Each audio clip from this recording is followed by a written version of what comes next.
Sehat selalu, Kang Firman. Amin, makasih. Kita sebenarnya cuma tetangga Jawa Tengah, Kang Firman Jawa Barat, sebenarnya tetangga. Cuma belum pernah mampir ke Indramayu ini. Insya Allah kapan-kapan. Kalau ke Bekasi, Tewin udah sering ketemu. Bapak Ibu, izin saya share screen ya, Teh Wiwin. Kita kolaborasi aja nanti saat pemberian materinya. Bapak Ibu, jika di tengah saya menjelaskan materi ada yang ingin ditanyakan, silahkan jangan sungkan untuk menyampaikan pertanyaannya bisa melalui Wiwin atau secara langsung. Izin share screen Bapak Ibu.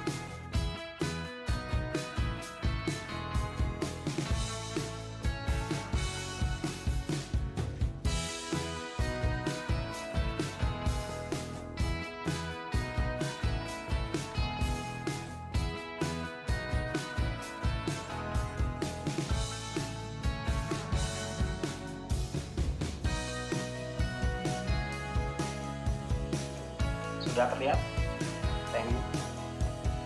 Ya, Pak. Sudah, Pak. Ya, terima kasih Bapak Ibu. Kami bersama tim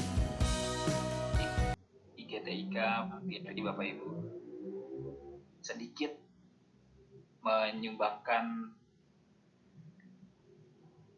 pikiran dan tenaga kita bagi insya Allah kemajuan pendidikan, terutama di mata pelajaran informatika. Bapak Ibu ketahui bahwa kami teman-teman guru TIK tergabung dari mulai ujung timur Pulau Jawa hingga ke ujung barat Pulau Jawa.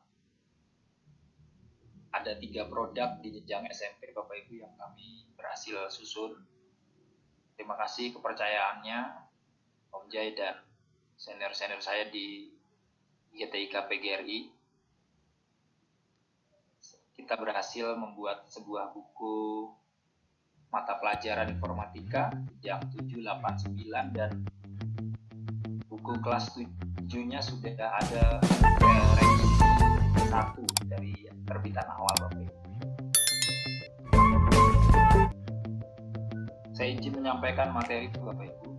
Tema kita kali ini tentang kolaborasi masyarakat digital, bahwa di era transformasi digital kombinasi teknologi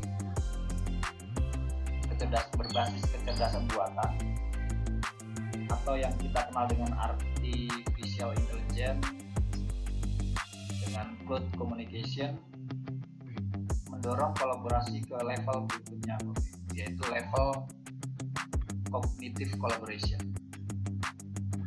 Konsep ini mengubah cara berkomunikasi dan berkolaborasi. Tadi Om Jai sampaikan bahwa kolaborasinya sudah berubah. Kalau kami dulu berkoordinasi harus ke satu titik yang sama. Saya dari Jawa Tengah harus meluncur dan membutuhkan waktu hampir 2 hari Bapak Ibu untuk kita bertemu dalam penyusunan buku di Jakarta.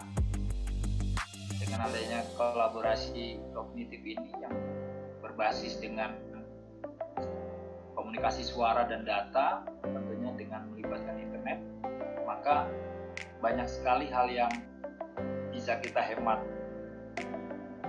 tanpa fisik kita berpindah tempat. Kita bisa menghadiri beberapa lokasi dalam waktu yang bersama.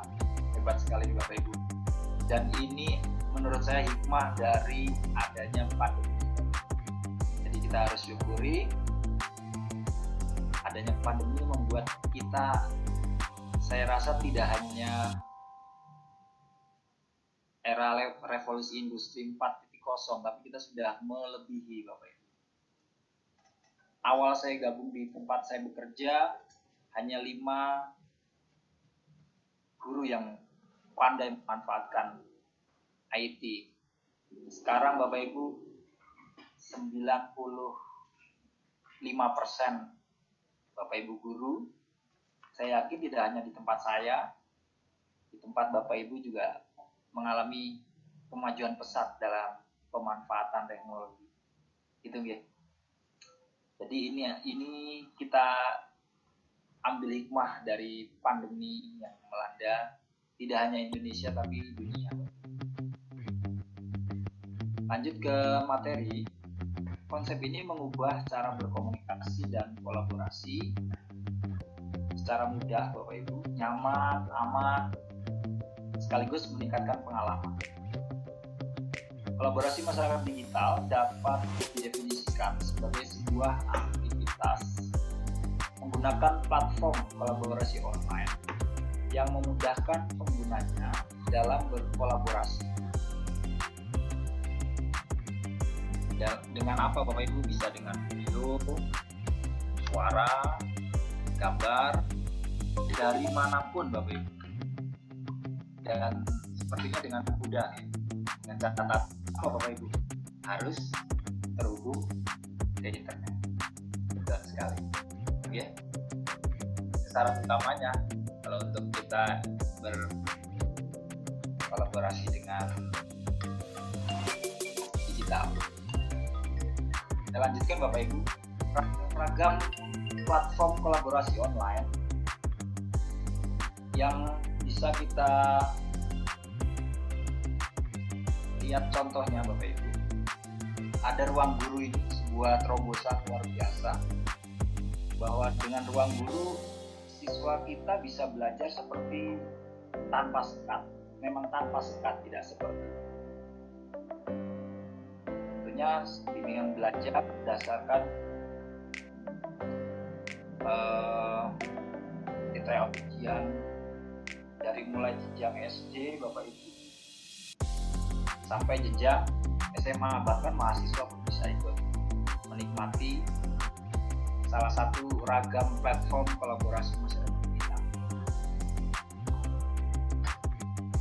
Oke, contohnya itu yang sangat fenomenal sekali Bapak.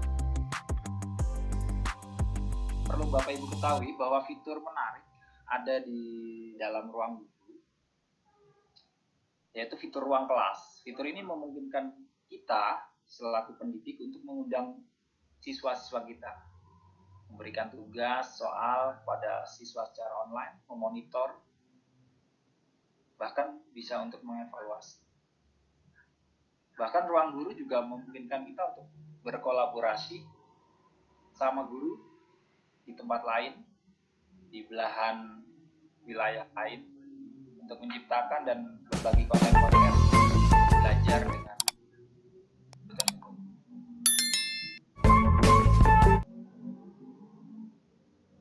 Bapak Ibu, lalu penerapannya seperti apa ya pada kolaborasi masyarakat digital menggunakan platform tersebut? Ini saya yakin Bapak Ibu sudah banyak yang mengalami hal ini. Tapi mungkin tanpa Bapak Ibu sadari bahwa sekarang kita sudah eranya kolaborasi. Hari ini saya berada di ruangan ini, tentunya berkolaborasi dengan selaku moderator di bagian barat dari Pulau Jawa. Itu contoh sederhana. Salah satu fungsi utama penggunaan teknologi dalam pendidikan adalah untuk mendorong tumbuhnya budaya kolaborasi antar komunitas. Contoh, antar beberapa siswa kolaborasi dengan gurunya, atau kita selaku guru dengan guru lain.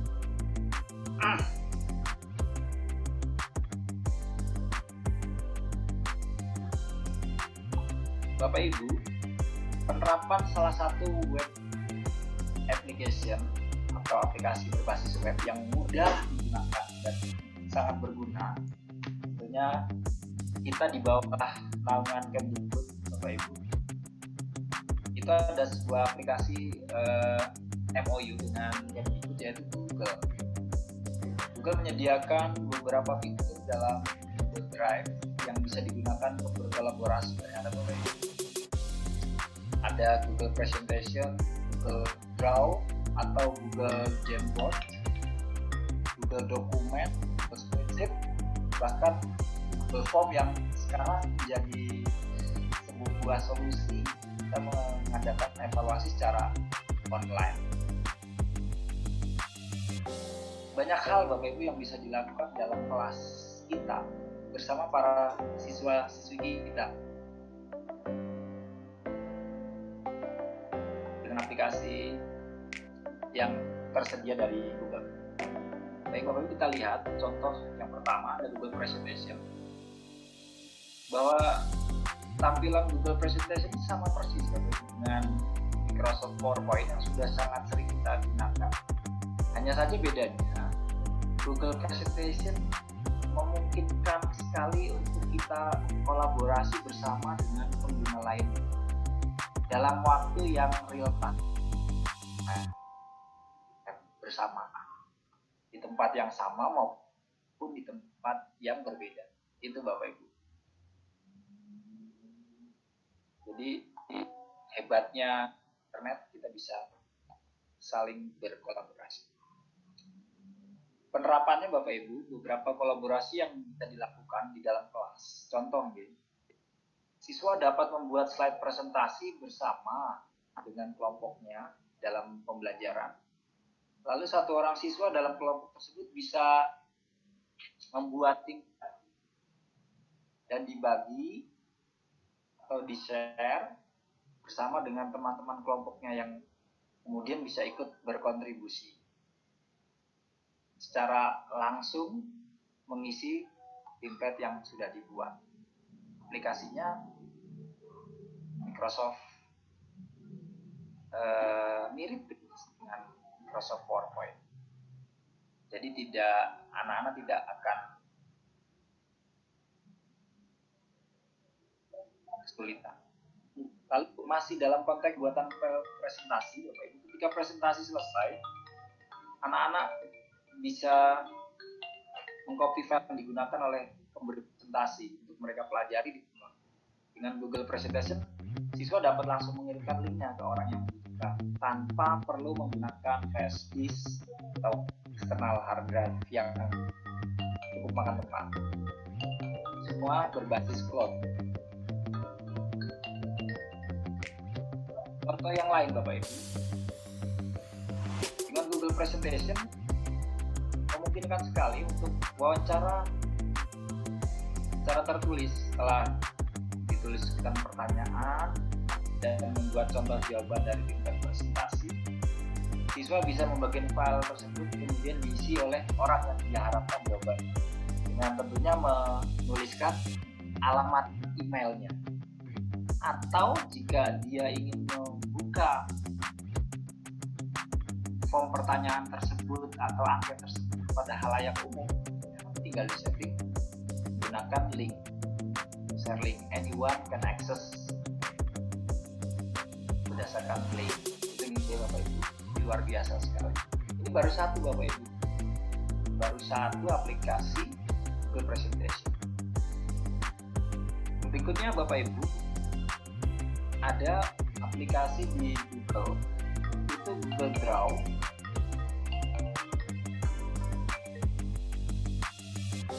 Atau Google Jamboard Bapak Ibu. Google Jamboard. Aplikasi pen. Kelebihannya, web aplikasi ini kehadiran fungsi insert link-nya dan insert comment atau tabel yang tidak bisa ditemukan di pen. Lalu bagaimana Bapak Ibu memanfaatkannya dalam pembelajaran kita? Dan coba contohnya. Siswa bisa menggambar secara bersama-sama Bapak Ibu, di papan titik. Guru dan siswa juga bisa bekerjasama membuat sebuah mind map mungkin atau bentuk visual thinking mengenai sebuah topik. Gitu Bapak Ibu.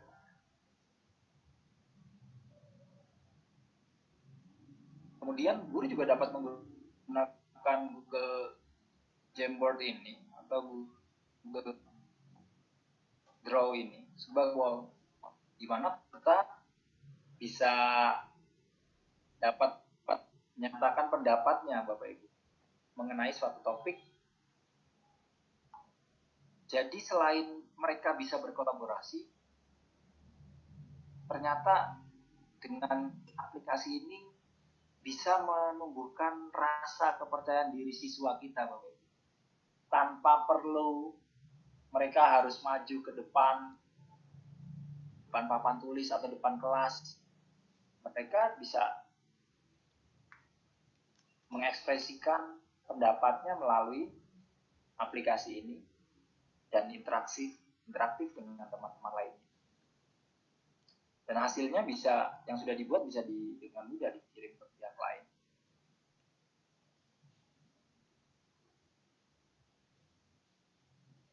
Saya mau sedikit memberi contoh Bapak Ibu yang sudah saya lakukan di dalam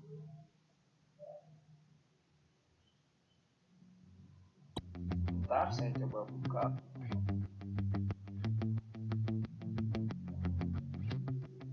Itu Bapak Ibu.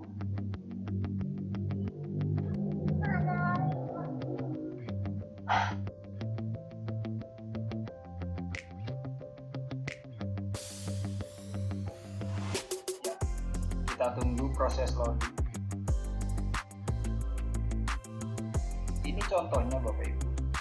Sebelum pembelajaran kita mulai, kita lakukan semacam brainstorming dengan melakukan perkenalan. Anggaplah ini sebuah kelas baru di tahun ajaran baru. Dan ini bisa kita lakukan dengan aplikasi, bisa menggunakan Google Jamboard atau Google Drive. Mereka bisa melakukan perkenalan secara daring dengan cara melampirkan tulisan mereka atau bahkan foto mereka seperti ini Bapak Ibu. Nama tadi loadingnya agak lama karena koneksi. Ini saya tampilkan di awal tahun pembelajaran.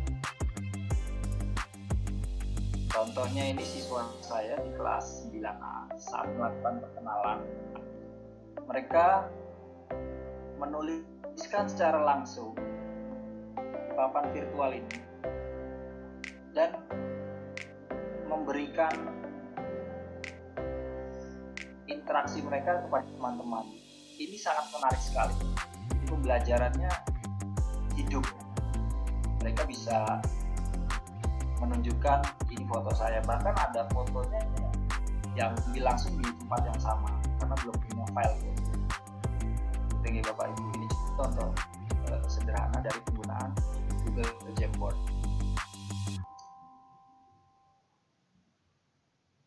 Berikutnya lagi Bapak Ibu, tidak hanya untuk melakukan interaksi terhadap siswa, tapi papan virtual ini juga bisa digunakan untuk memberikan tugas yang bisa dijawab secara langsung oleh siswa-siswa kita di papan tulis virtual ini. Gambarannya gini Bapak Ibu, kita buat sebuah tabel pertanyaan atau seperti soal menjodoh. Nanti siswa-siswa kita jauh bisa memberikan materi tentang pertanyaan tersebut. Kemudian mereka akan menjawab secara random, siapa cepat dia dapat. Gitu Bapak Ibu. Ini mereka akan tertarik sekali. Contohnya, ini jawaban siswa saya saat pertemuan di materi privacy data. Di sini ada pertanyaan, data pribadi yang harus dibatasi ketika menggunakan media sosial.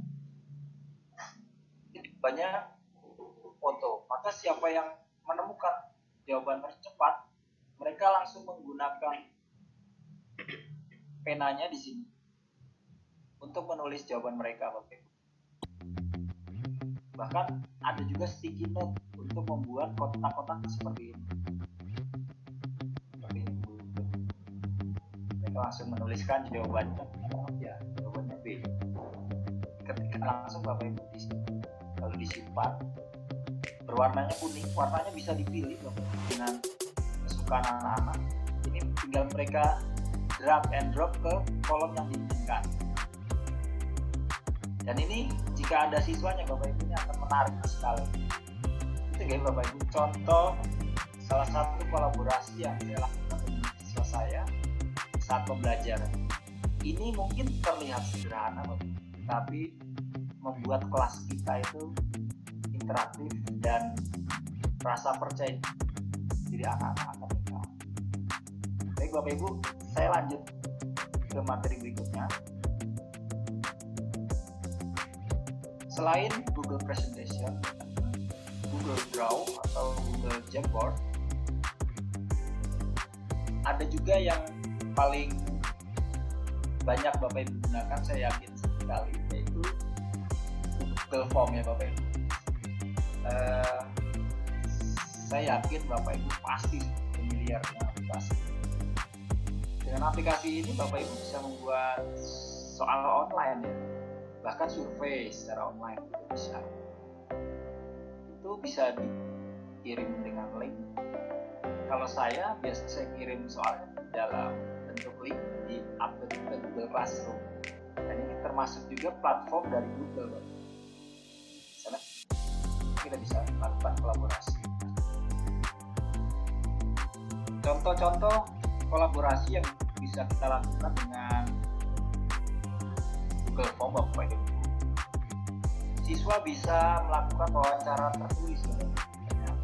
Mereka membuat sebuah form, lalu form tersebut di-share ke Bapak Ibu guru. Mereka membuat pertanyaan sederhana dan guru-guru secara interaktif mengisi form tersebut. Jadi contoh sederhananya kolaborasi murid dengan guru seperti itu Bapak Ibu. Dengan Google Form pun mereka bisa.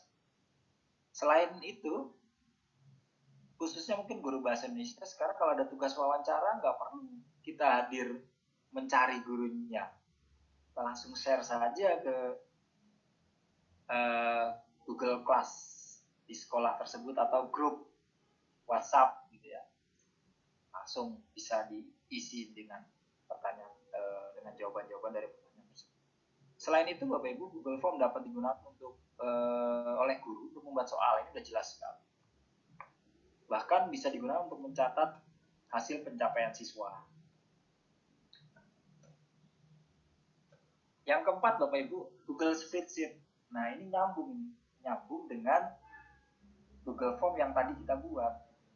Dengan Spreadsheet, ini fungsinya seperti Excel. Sebagian besar fungsi yang digunakan sama dengan Excel. Lalu contoh kolaborasinya apa?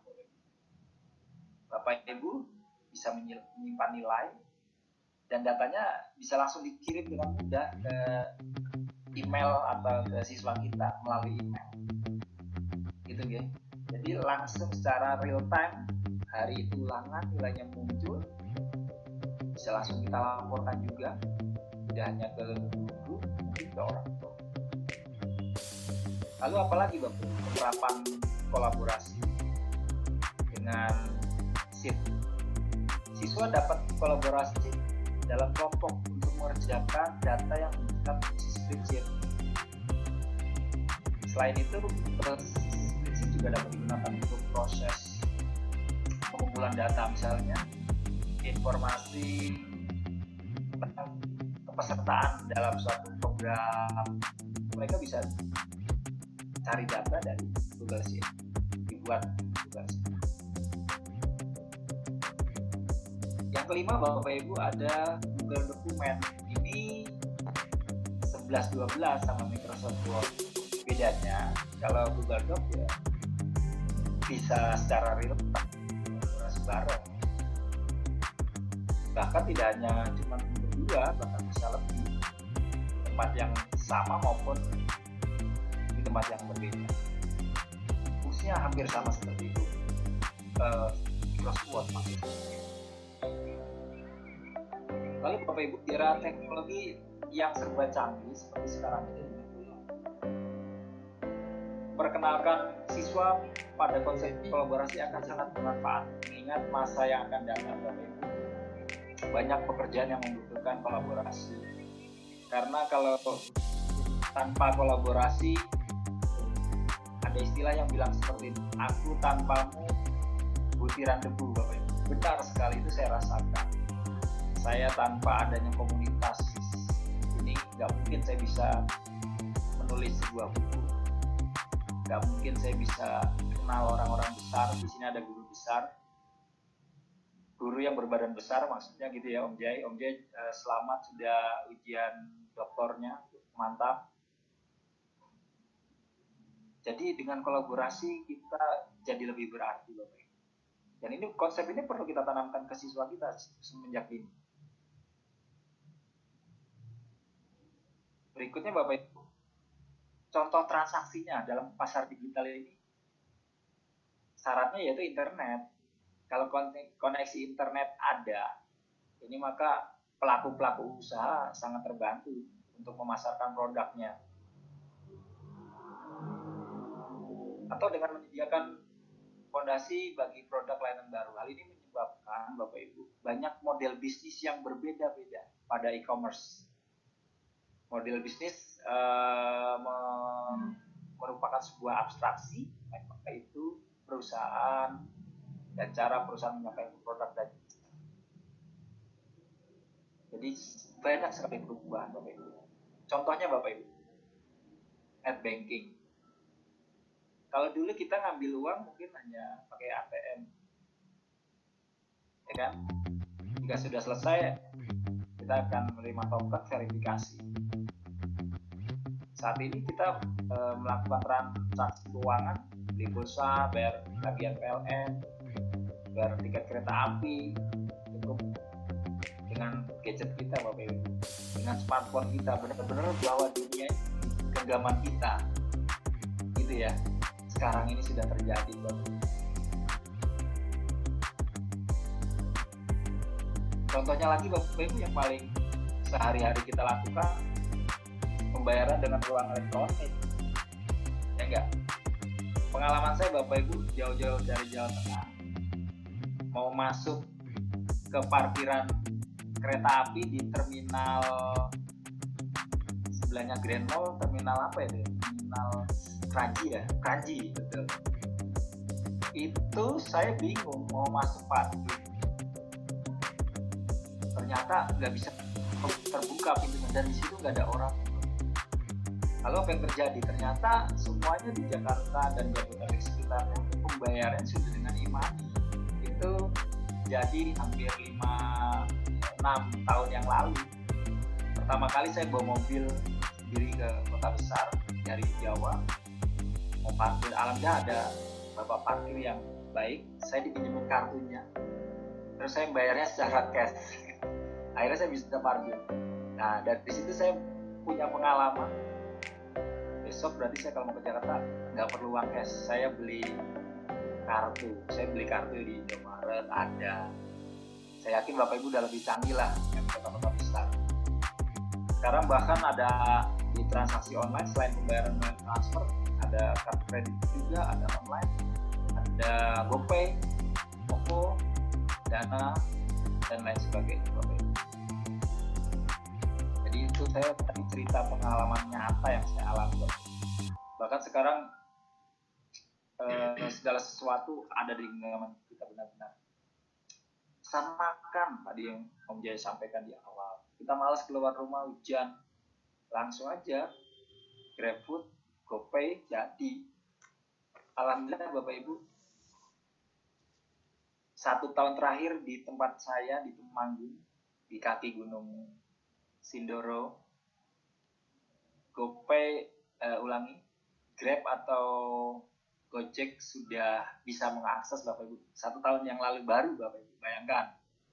Kalau dulu ya kita ya kalau nggak punya kendaraan sendiri nggak bisa kemana-mana. Sekarang alhamdulillah bisa terjangkau.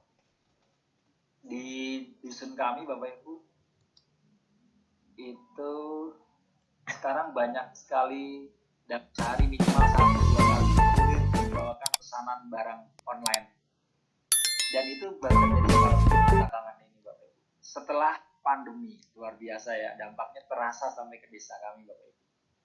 Kalau di kota besar jangan ditanya, ya kan? Yang bukan Gojek aja pakai jaket Gojek di sana.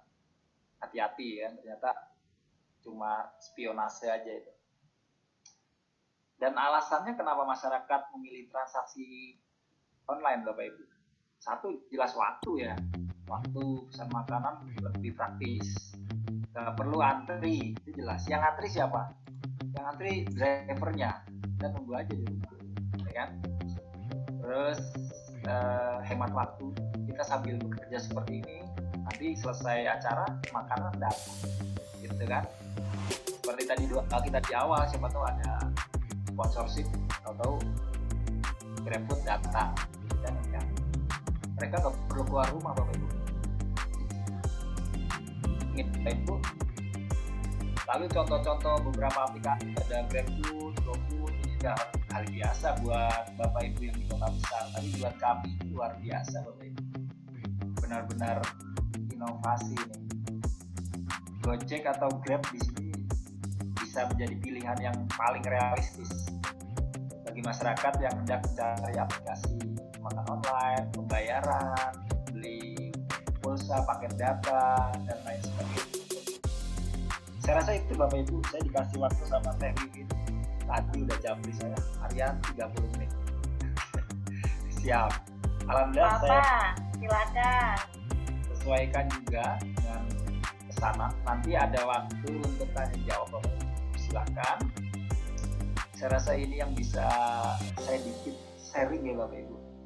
Semoga di sini ada teman saya yang dulu satu kota di Magelang sekarang sudah menjauh di sana.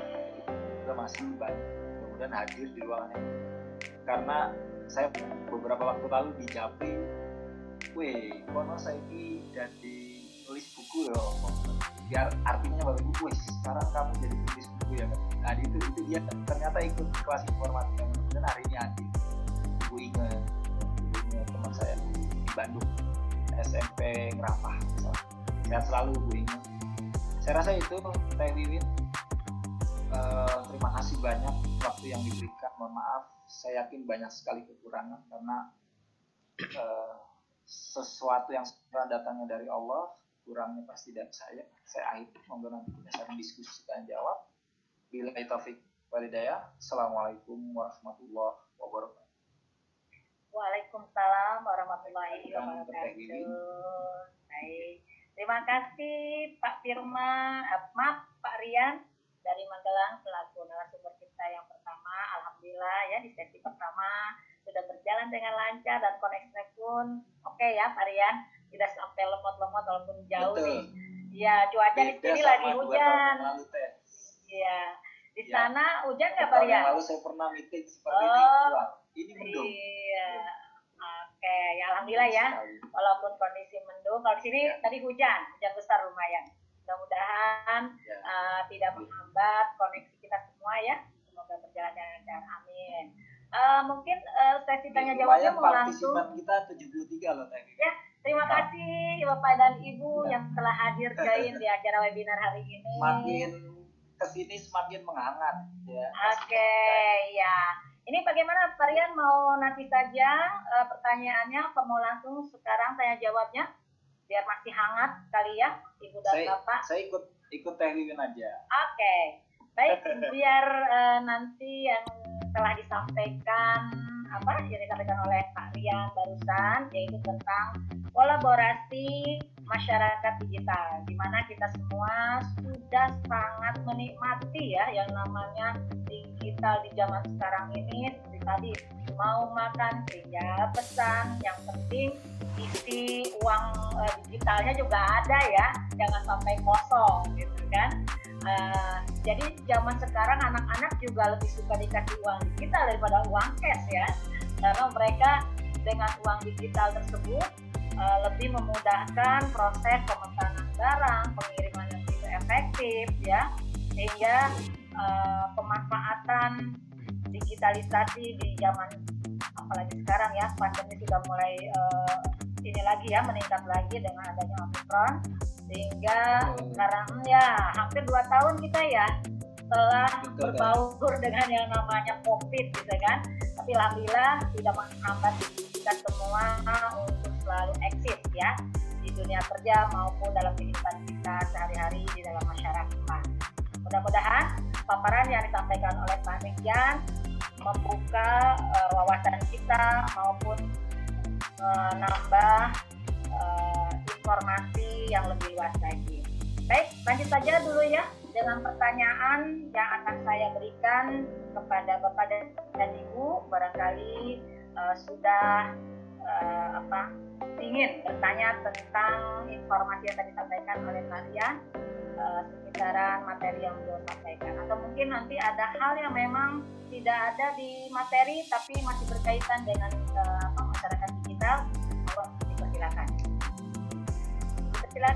Oke, ada Pak Andi Ludianto ya Pak Andi. Silakan Pak Andi, boleh langsung saja pertanyaannya disampaikan kepada Pak Rian.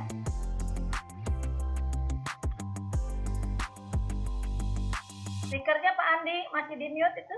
Ya. Siap, makasih saya Bibin. Sama-sama. Warahmatullahi wabarakatuh. Waalaikumsalam warahmatullahi wabarakatuh.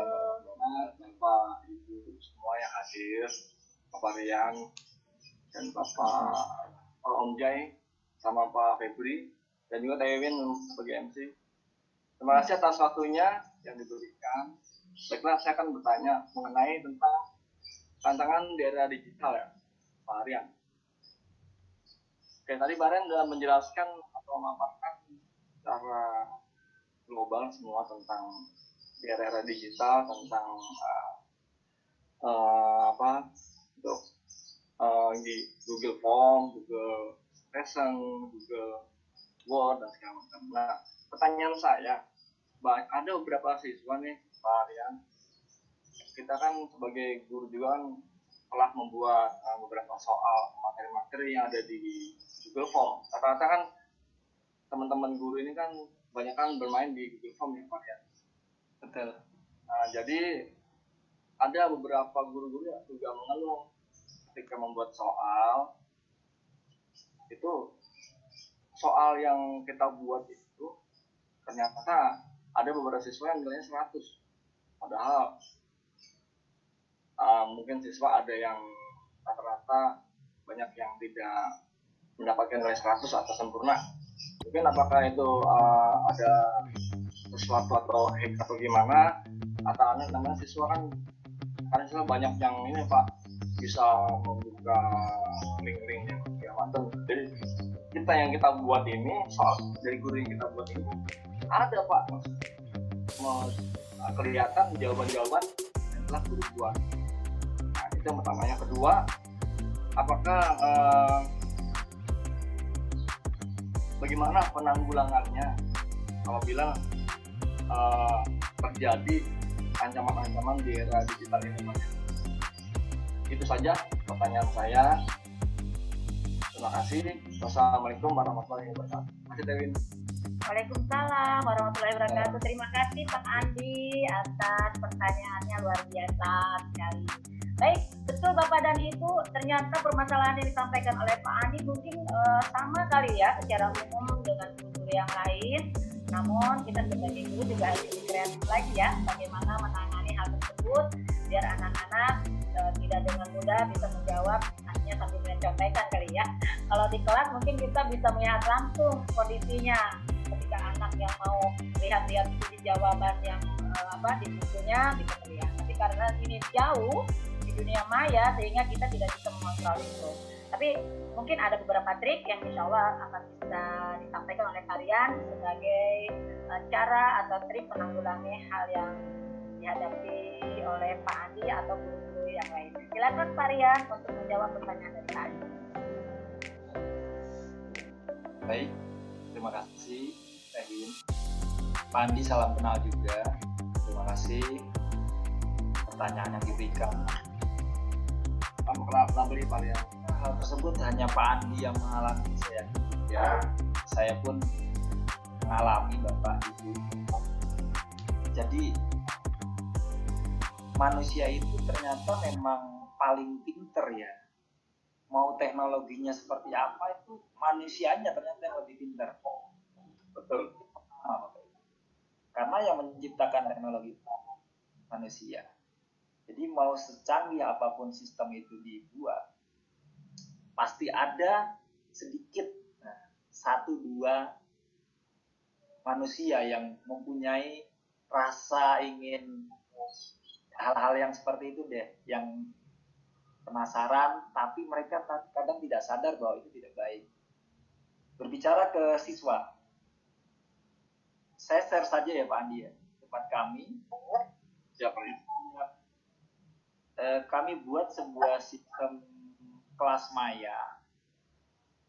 Syaratnya jika mereka ingin mengerjakan soal online kami, satu mereka harus gabung kelas maya dulu.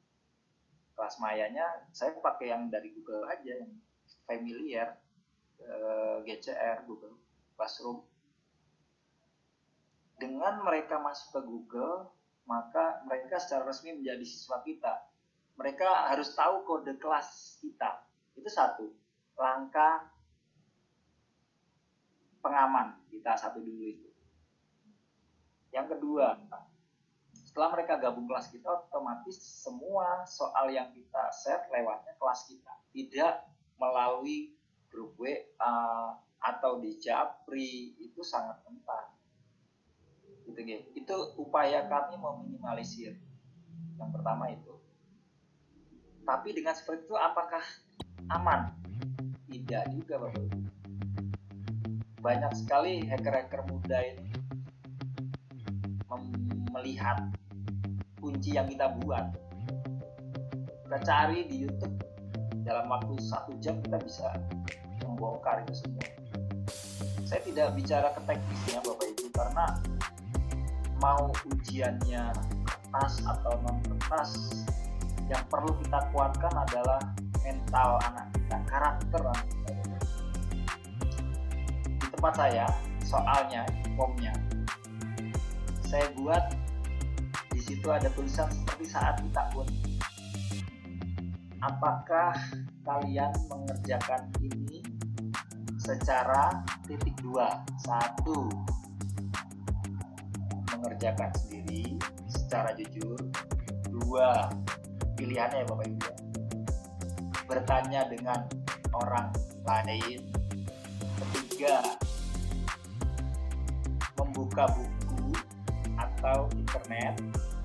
Nah, dengan ada pertanyaan itu Bapak Ibu, kita melakukan pendidikan karakter, bahwa anak itu di awal sudah mulai ngerem ya.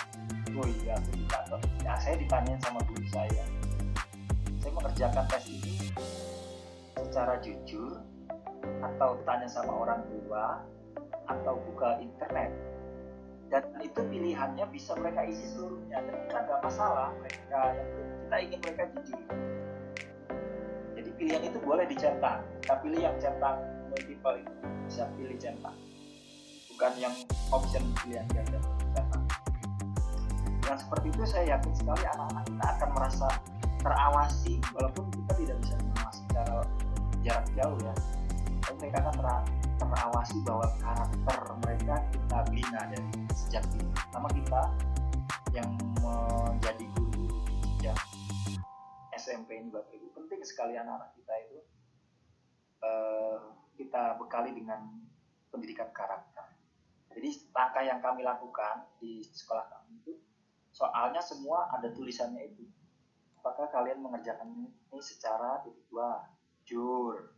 Dan itu hasil rekapan kami jarang mereka memilih jujur, itu jarang. Mereka pasti bilang membuka internet, garis miring, buka buku. Dan itu nggak masalah Bapak Ibu.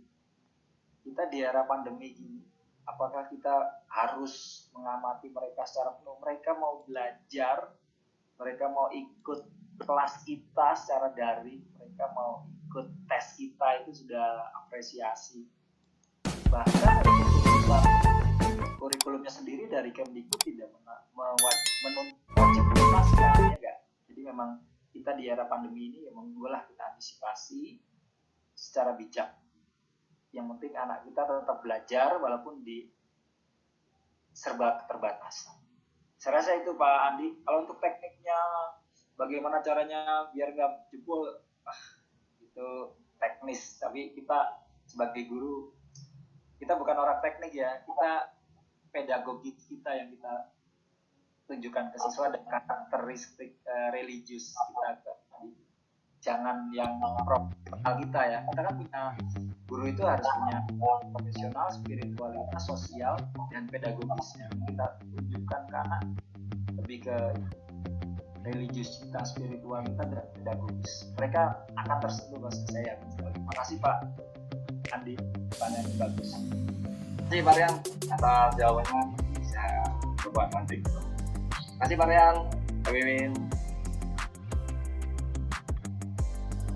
Baik, terima kasih Pak Rian atas penjelasannya. Mungkin Pak Andi ya, yang namanya anak-anak zaman sekarang memang anak kelas digital ya.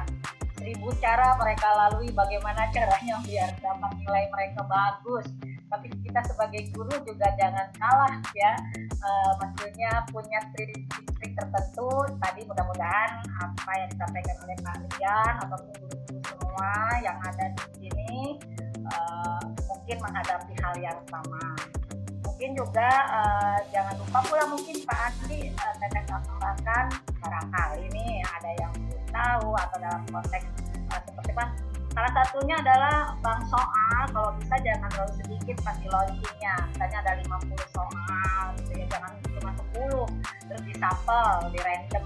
Jadi anak pada saat ini mengerjakan belum tentu sama dengan yang lainnya. Itu mungkin salah satunya. Cuman ini permasalahannya ketika pertanyaan itu sudah ditujukan, kemudian anak tinggal langsung saling. Nah itu tadi paling tepatnya mungkin dalam posisi yang ada adalah batin mereka disentuh gitu ya, karakter mereka disentuh seperti tadi Farian, mengerjakan sendiri dengan jujurkah, bertanya dengan sebelahnya, atau dikerjakan mamanya, papanya, dan sebagainya.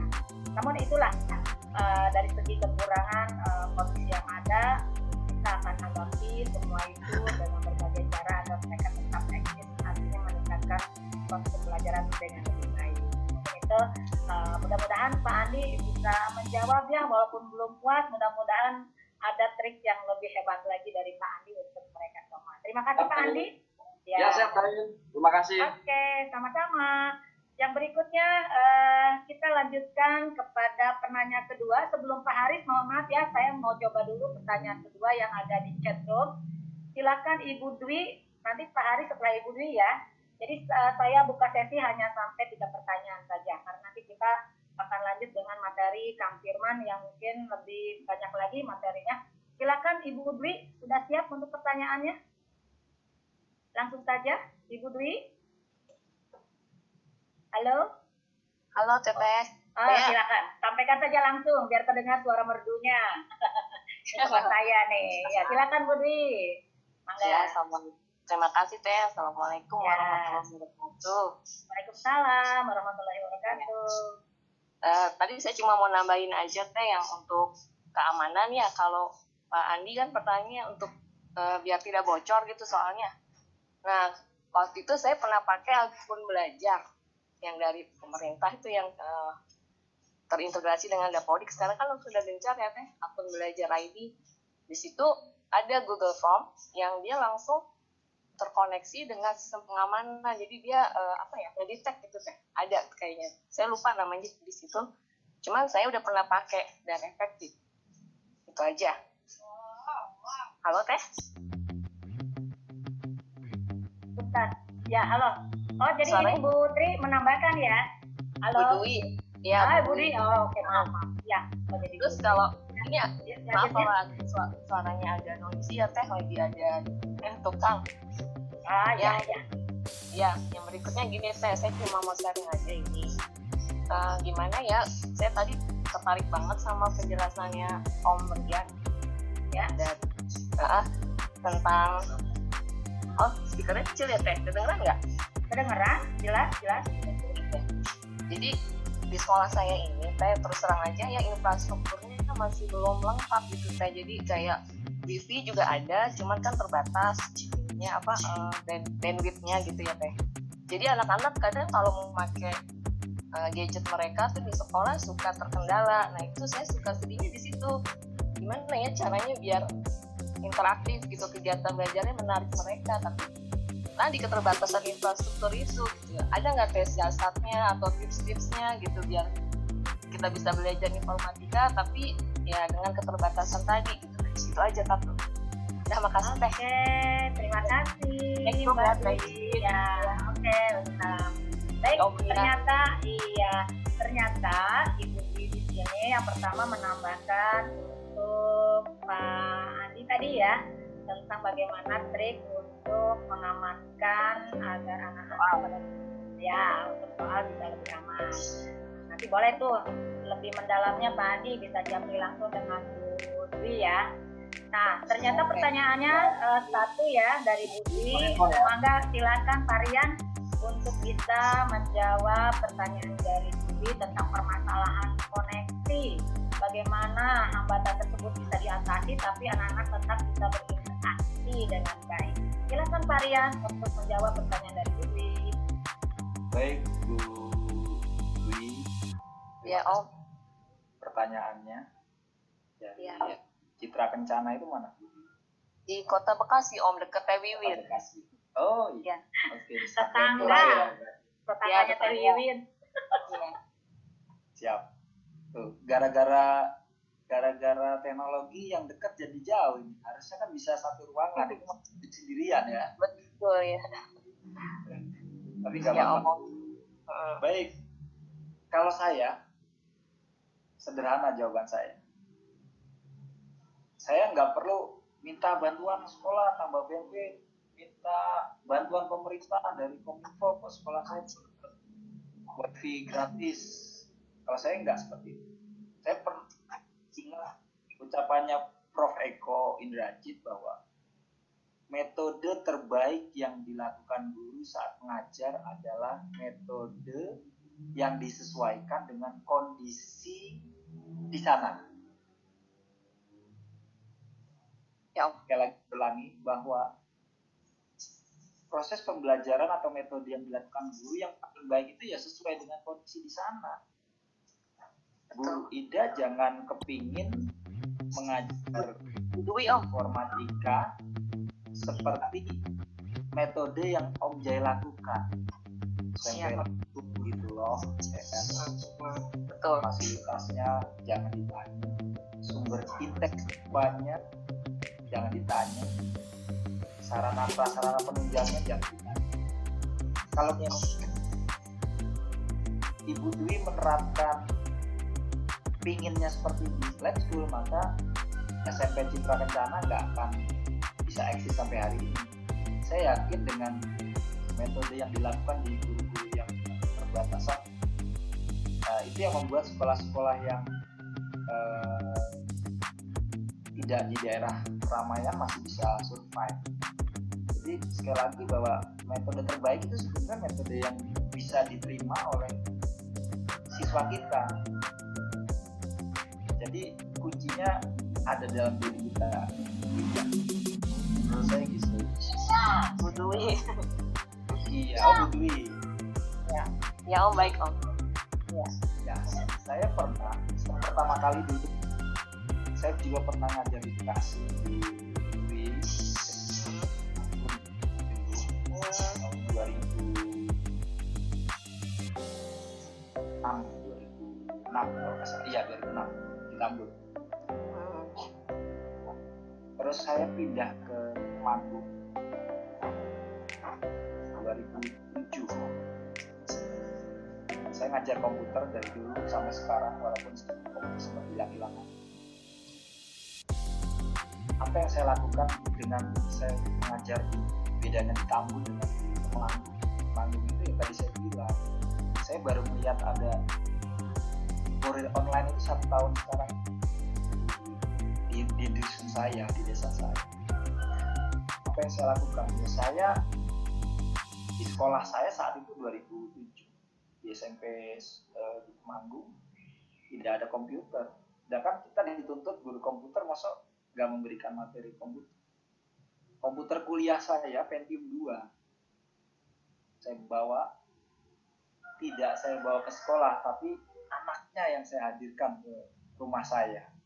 Jadi saya merelakan waktu libur saya di hari Minggu untuk mereka belajar komputer secara bergantian. Ada 2 kelas, saya mengajar 2 kelas saat itu. Mereka saya bikin shift, satu shift 10 orang. Bayangkan satu komputer dikerubutin orang 10 plus gurunya 1. Tapi apa yang terjadi Bapak Ibu? Sekolah kami nggak kalah dengan SMP di kota. Kami bisa ikut lomba TIK. Saya mengajak 2 siswa saya untuk ikut lomba ke sana. Jadi itulah metode yang sebenarnya yang terbaik yang bisa kita lakukan melihat kondisi di lapangan. Jangan kita membandingkan dengan sekolah-sekolah yang tidak maju. Jadi saya rasa itu pendekatannya seperti itu. Saya pernah dapat info itu dari Prof. Eko dulu dan saya ingat itu banget. Benar itu saya telat. Memang kita harus bekerja ekstra. Saya rasa itu Bu Dwi. Semoga saya doakan nanti sekolah Bu Dwi dapat informasi dari Kementerian Kominfo. Kan Kominfo sekarang sudah sampai kecamatan untuk wifi gratis. Bahkan di Magelang baru 2 tahun yang lalu. Ya. Itu guys. Oke.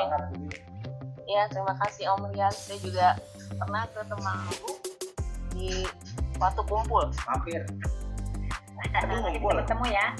Iya. Oke. Terima kasih jawabannya. Terima kasih Bu Dwi atas pertanyaannya. Terima kasih. Salam. Kalian sudah jawaban dari untuk Bu Dwi yang tadi sampaikan. Mudah-mudahan juga ada solusi yang lainnya yang bisa menambah wawasan lagi ya Bu Dwi. Baik, pertanyaannya terakhir ya. Nanti setelah Pak Haris mungkin bisa pertanyaan singkat saja. Nanti bisa dijawab juga dengan singkat oleh Pak Rian. Mudah-mudahan bisa disampaikan oleh Pak Haris sebagai penanya ketiga. Silakan langsung saja Pak Haris. Baik, makasih Teh Wiwin. Terima kasih. Silakan. Assalamualaikum Pak Rian. Percaya nggak percaya memang informatika ini sebagai anugerah atau berkah buat guru TIK informatika selama pandemi. Jadi waktu kalau dulu masih tatap muka, permasalahan guru informatika adalah komputer sering rusak, sering berantakan, selalu perbaikin komputer PC gitu ya. Nah sekarang permasalahannya adalah, nah itu tadi menarik materi saat ini yang diberikan oleh Pak Rian tentang kolaborasi. Namun memang kolaborasi ini sangat bagus Pak di dalam dia bila direalisasikan kepada siswa, tapi menggunakan laptop atau PC Pak. Tapi saya lihat tadi sekilas waktu Bapak tadi bikin sekilas untuk bagaimana anak menjawab A, B, C gitu Pak ya. Tapi istilahnya mereka kolaborasi dalam hal seperti Google Doc tadi Pak ya. Nah, namun halnya kalau di pandemi ini kan enaknya kita nggak perbaikin komputer atau PC di sekolah. Nah, tapi di rumah anak-anak nggak punya PC atau laptop, Pak. Nah, itu jadi permasalahan yang kedua. Pemikiran kita, guru TIK ini enak sewaktu pandemik. Namun, pada kenyataannya anak-anak nggak punya PC atau laptop di rumah. Nah, bagaimana mensiasatinya nih, Pak? Bila anak kalau menggunakan handphone. Ya. Nah, tapi yang bikin saya lebih ngeh lagi Pak begini Pak, kolaborasi seperti apa yang harus dilakukan anak yang tidak punya PC, bahkan handphone pun nggak punya Pak, itu gimana Pak? Ya, kalau kolaborasinya menggunakan laptop PC enak, tapi kalau bagaimana menggunakan handphone, bagaimana? Tapi bagaimana kalau anak tidak punya handphone atau PC, bagaimana cara mensiasatinya dalam kolaborasi seperti yang Bapak terangkan. Terima kasih Pak, terima kasih Teh Wiwin atas kesempatannya. Baik, silakan Pak Rian langsung saja. Ini waktunya sudah melebihi dari yang kita ini tapi nggak apa-apa, luar biasa para penanyanya. Ya, silakan. Dari mana Pak Haris? SMP mana? Saya dari Bekasi Pak. Bekasi juga ya? Bekasi harusnya punya lah PC, jangan PC deh, smartphone. Masa kenyataannya ada yang nggak punya juga Pak. Ada yang nggak punya ya? Oke. Jangankan Pak Haris, saya pun mengalami hal yang sama. Lalu solusinya apa? Saya relakan waktu saya untuk mengajar yang daring dan mengajar yang luring. Itu yang Bapak Ibu alami sekarang ini kan, pasti semuanya alami.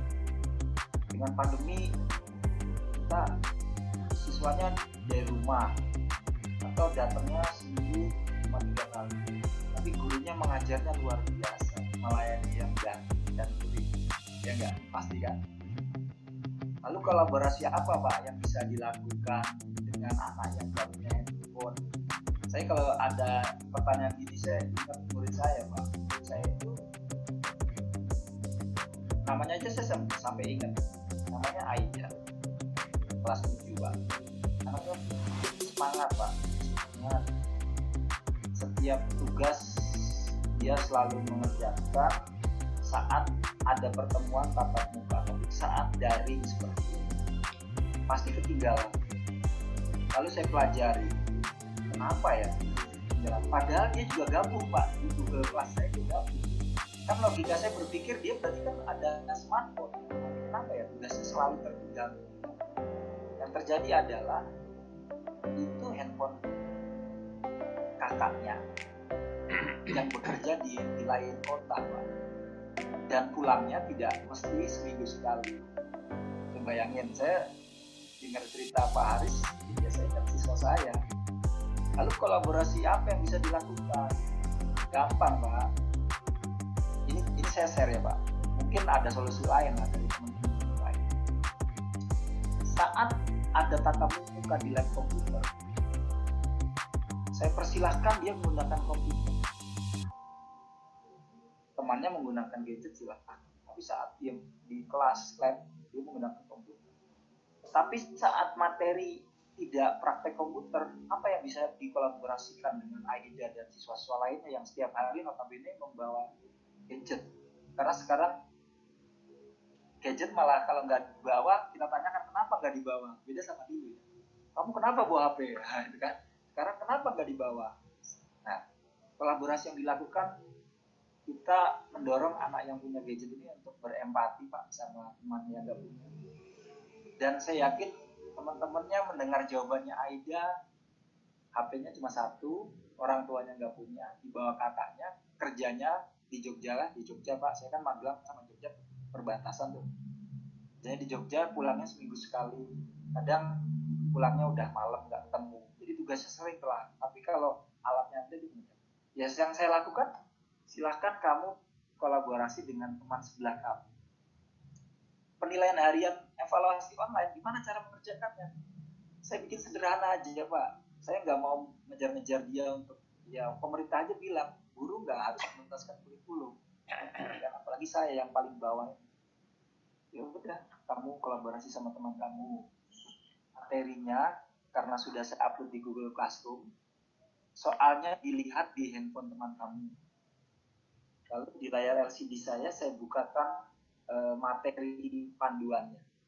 Jadi dia melihat materinya di depan layar dan mengerjakan tugasnya dari handphone temannya. Malah temannya malah senang karena mereka bisa kolaborasi.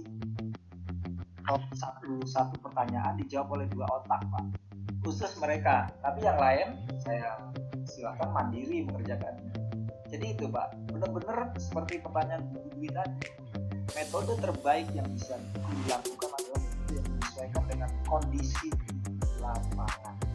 Jangan samakan dengan yang tadi saya contohkan, sekolah-sekolah yang favorit.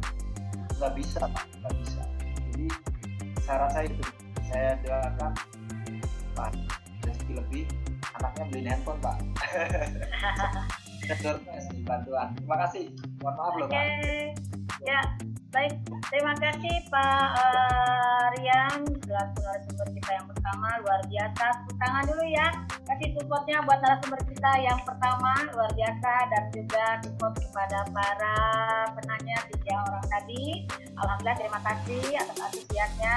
Semoga pemaparan dari Pak Rian dalam menjawab pertanyaan bisa memuaskan. Kalau tidak puas, nanti bisa lagi bertanya langsung kepada beliau. Mungkin nanti Pak Rian mohon tadi ada permintaan dari para peserta untuk nge-share materinya di hari ini. Mungkin juga kontak personnya barangkali masih ada yang ingin ditanyakan bagi yang belum puas dengan pertanyaan tadi. Baik, alhamdulillah sekarang sudah masuk di ya. Halo, Maria, 30 detik. Ya. Itu yang ingin nomor materi saya ada di buku warna biru ini loh Bapak Ibu. Nah, ya. Ini dia. Oke, ya. Ada di sana. Silakan semua diunduh. Tapi saya juga nggak akan pelit berbagi.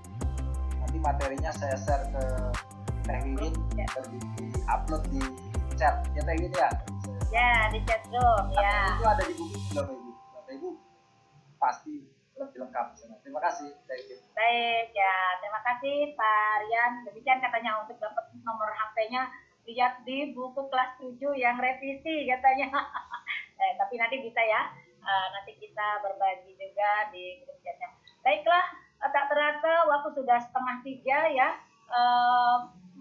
Mudah-mudahan apa yang disampaikan Pak Rian bisa menjadi solusi yang dihadapi oleh Bapak dan Ibu atau menambah wawasan dan bisa bermanfaat untuk di proses pembelajaran kita sehari-hari di kelas. Terima kasih Pak Rian selaku narasumber kita yang pertama. Baiklah, kita berlanjut kepada sesi kedua. Untuk narasumber kita yang kedua yaitu Bapak Muhammad Firman Suwarya MKom.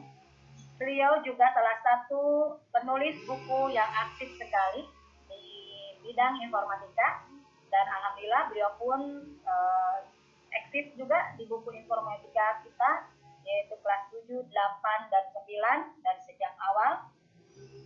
Beliau pun telah membuat berbagai macam buku-buku yang memang selain buku tim kita informatika juga ada buku-buku di sini sudah 8 buku. Wah, luar biasa sekali. Ini Pak Firmannya mana ya? Belum ada nanti ya.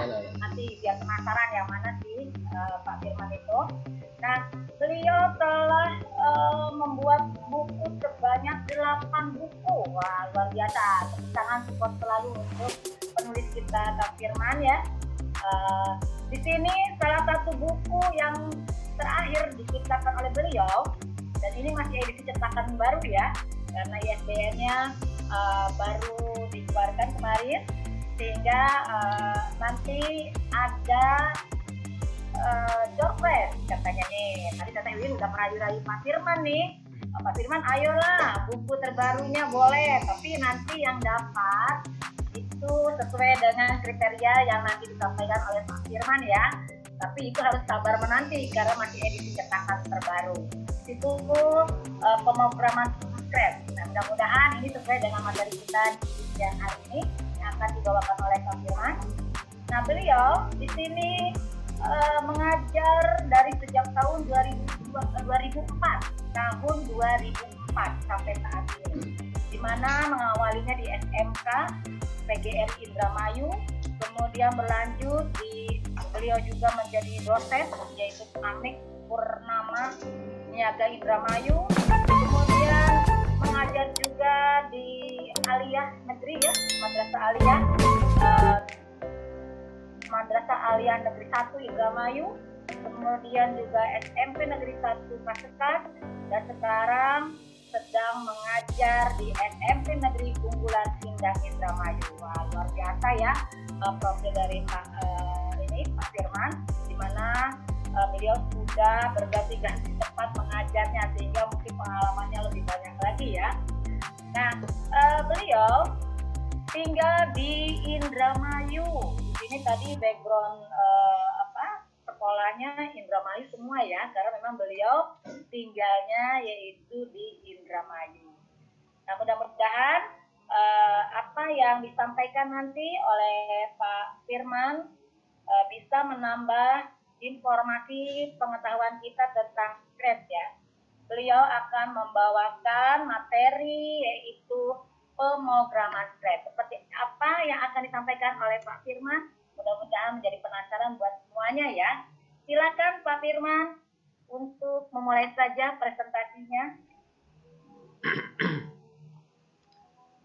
Ya, terima kasih. Pak Firman. Ya, assalamualaikum.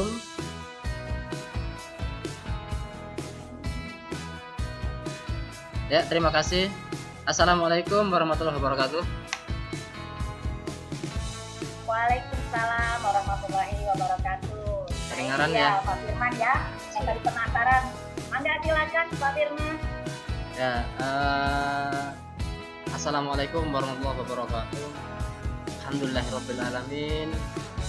Wa bihi nasta'in ala umuri dunya wal dini wa ala alihi wa sahbihi ajmain. Segala puji dan syukur kehadirat Allah SWT karena kita pada siang yang berbahagia ini kita masih diberi limpahan kesehatan kenikmatan oleh Allah.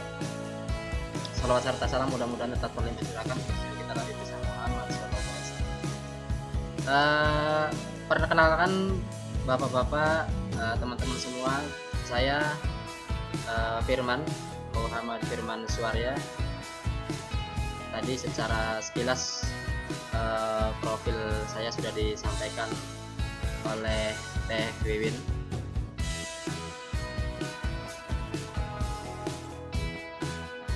Alhamdulillah saya merupakan salah satu penulis dari buku informatika yang tadi dijelaskan oleh pemateri pertama. Alhamdulillah saya terlibat di dalam buku yang tingkat 1, 2, dan 3. Bapak Ibu yang sangat saya hormati, bahwa untuk materi ini ya tadi sebenarnya dijadwalkan sih jam berapa tuh Teh? Jam 2 ya? Iya, jam 2 mulainya katanya. Karena berhubung antusias Bapak Ibu semua yang sangat luar biasa, ini katanya nanti agak mundur sedikit katanya. Ya nggak masalah kayak gitu. Yang bersyukur bahwa Bapak Ibu sekalian sangat antusias dalam menyimak atau mengikuti acara ini. Mudah-mudahan insya Allah acara ini akan bermanfaat untuk kita semua. Amin. Jadi Bapak Ibu, sebenarnya saya hanya sharing saja tentang pemrograman Scratch. Ya. Saya yakin Bapak Ibu juga semua lebih pandai, lebih tahu dari saya. Jadi saya hanya berusaha untuk sharing saja tentang pemrograman Scratch ini. Apa yang ditekankan pada pemrograman Scratch ini, Bapak Ibu? Jadi di dalam Scratch itu ada algoritma, flowchart, dan bagaimana mengimplementasikan ke dalam sebuah aplikasi pemrograman. Bapak Ibu yang sangat saya hormati, kita mulai Kevin ya materinya. Mohon share screen.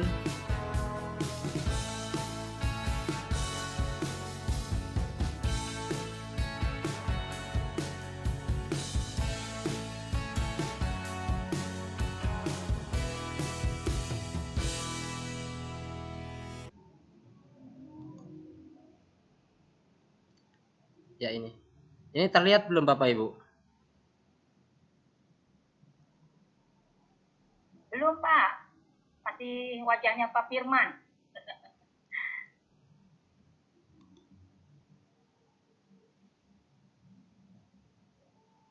Mana nih?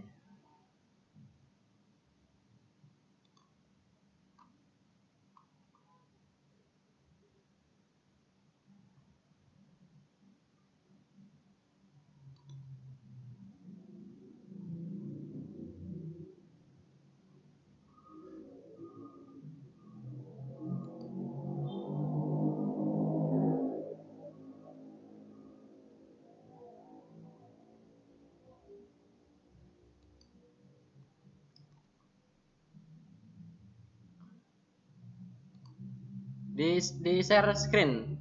Udah belum? Ini belum masuk nih. Belum Pak. Belum. Belum muncul. Belum ada. Belum ada.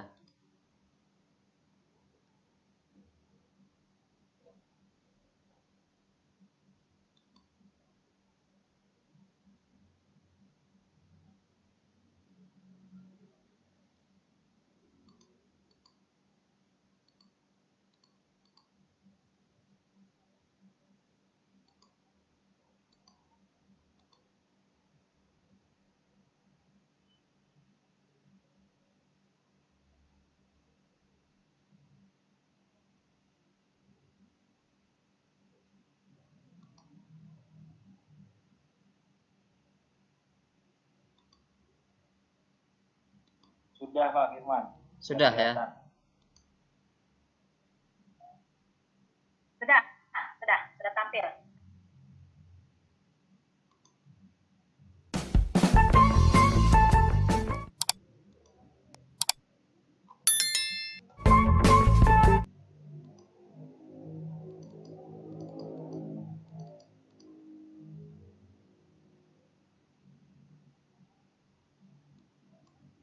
Tampil ya.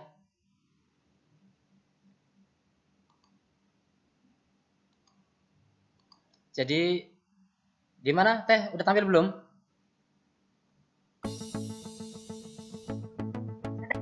Sudah. Ada. Ya. Sudah bisa. Iya. Pindah juga. Jadi pemrograman Scratch itu kan sebuah pemrograman yang visual Bapak Ibu. Di visual kalau saya menyampaikan ke anak-anak itu artinya bahwa bentuknya visual ya, tidak seperti tampilan DOS yang berbentuk hitam putih dan seterusnya. Jadi bentuknya visual, kemudian di sisi lain tampilan dari script atau kode-kode yang terdapat pada visual script ini lebih mudah ya, lebih mudah untuk diimplementasikan, dipahami oleh siswa. Jadi di dalam pemrograman Scratch itu anak-anak tidak Tapi Mas punten di slideshow dimaksimalkan punten biar terlihat satu layar. Ada permintaan nih katanya. ya.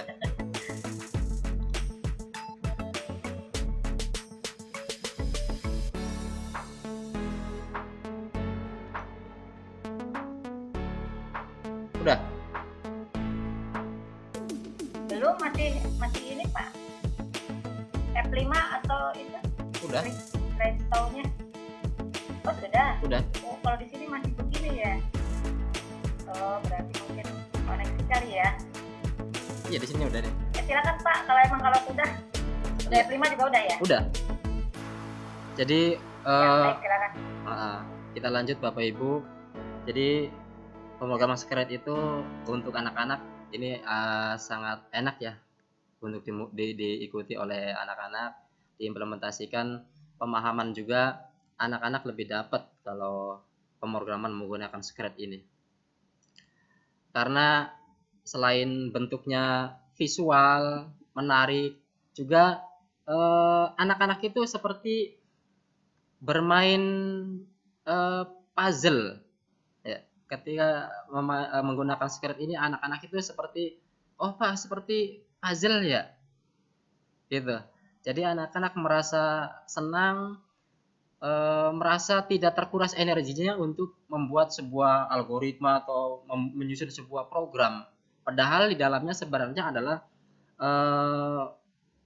mereka menjalankan algoritma gitu. Menjalankan algoritma yang kemudian diimplementasikan ke dalam sebuah pemrograman Scratch. Nah, Bapak Ibu, bahwa Scratch ini sebenarnya kan ada dua macam ya. Jadi ada yang secara online dan ada yang secara offline. Nah, untuk yang secara online sendiri itu Bapak Ibu nanti tinggal mengunjungi alamat di website dari Scratch tersebut, yaitu di http terus scratch.mit.edu. Nah, ini alamat Scratch yang yang online. Nanti Bapak Ibu tinggal menuju aja alamat yang ini, alamat yang online ini. Nanti kemudian di sana Bapak Ibu tinggal bergabung pada komunitas Secret tersebut, kemudian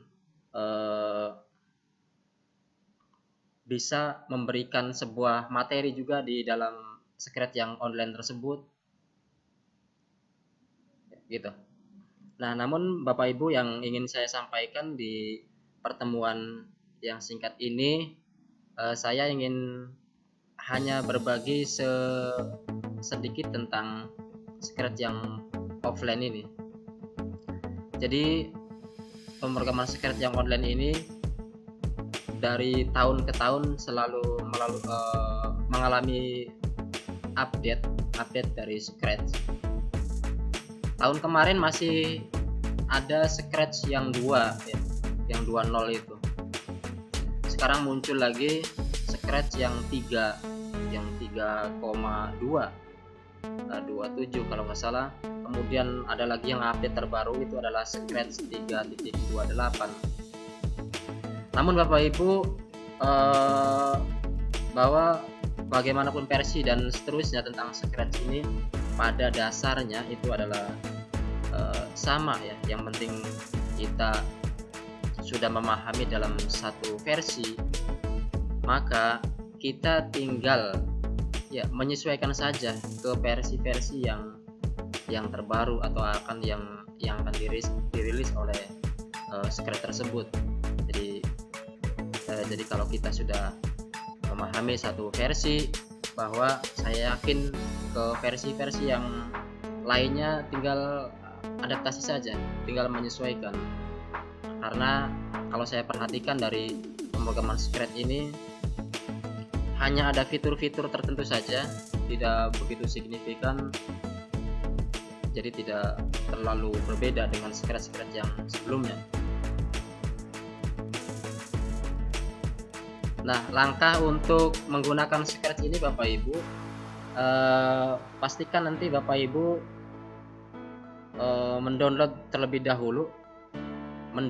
dahulu aplikasi pemrograman Scratch ini di halaman web ini, website http ya.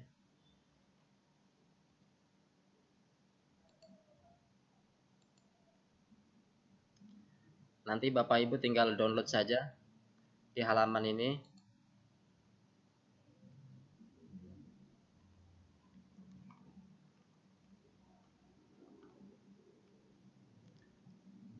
Masalah download dan seterusnya, saya yakin Bapak Ibu udah biasa ya. Jadi tinggal download di halaman ini, kemudian langkah selanjutnya tinggal instalasi. Paling hanya berapa detik ya, mungkin hanya nggak nyampe beberapa menit lah, 2 menit atau nggak nyampe 3 menit udah selesai. Karena size daripada Scratch juga ini tidak terlalu besar. Nah itu, nanti setelah selesai Bapak Ibu tinggal download saja atau buka saja aplikasi Scratch ini. Jadi aplikasi Scratch-nya Bapak Ibu nanti tinggal dibuka.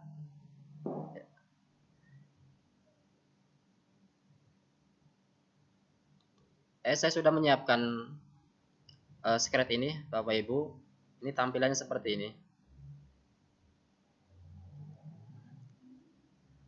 Ini pemrograman Scratch yang versi 3.28 Bapak Ibu.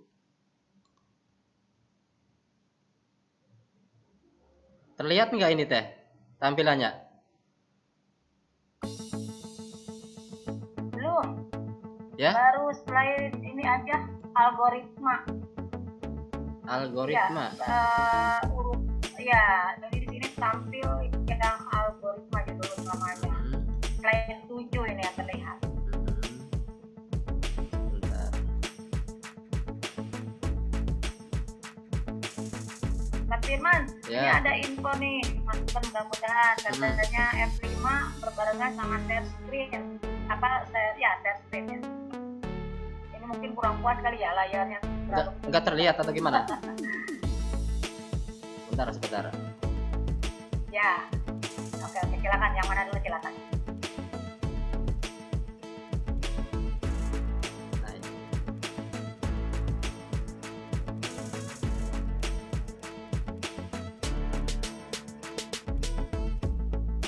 Ini terlihat nggak nih? Oke, sudah terlihat. Ya, terlihat ya. Sudah. Dengan full screen ya. Silakan dilanjutkan Pak Firman. Ya, terima kasih Teh. Jadi ini aplikasi Scratch yang sudah saya install, Bapak Ibu. Tampilan Scratch terlihat Teh ya, Bapak Ibu, terlihat ini ya? Terlihat. Alhamdulillah. Jadi tampilan Scratch-nya seperti ini, Bapak Ibu. Ini menggunakan versi yang 3.28. Versi berapa? Ya. Ya, versi yang 3.28. Yang terbaru itu, Pak Firman. Ya, ini yang terbaru. Tadi barusan saya update. Jadi yang Scratch 3.28. Oke. Gitu. Nah, Bapak Ibu, sebelum menggunakan Scratch ini bahwa Bapak Ibu harus mengenal terlebih dahulu sebenarnya di sini. Ya, mengenal dulu tampilan daripada Scratch ini, bahwa di bagian atas ada gambar seperti ini ya. Ini berfungsi untuk merubah bahasa yang digunakan. Karena kalau kita lihat di sini menggunakan bahasa internasional ya, bahasa Inggris di sini. Nanti Bapak Ibu tinggal menyesuaikan saja di sini bahasa yang ingin Bapak Ibu gunakan. Ada bahasa Indonesia dan seterusnya. Bapak Ibu yang biasa dengan menggunakan bahasa Arab, silakan pilih bahasa Arab.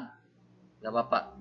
Karena apa? Cuman tadi kalau dengan menggunakan bahasa Arab, maka dia tampilannya jangan kaget, dia munculnya dari sebelah kanan ya, munculnya. Jadi Bapak Ibu nanti tinggal sesuaikan saja. Kemudian ada menu file, edit dan seterusnya. Ini saya yakin Bapak Ibu sudah paham semua. Terus sebelum menggunakan Scratch ini, Bapak Ibu, saya selalu menyampaikan ke anak-anak bahwa pemrograman Scratch itu adalah pemrograman visual yang nanti didasari dari adanya algoritma. Jadi anak-anak dituntut untuk membuat algoritma terlebih dahulu. Nah, seperti ini.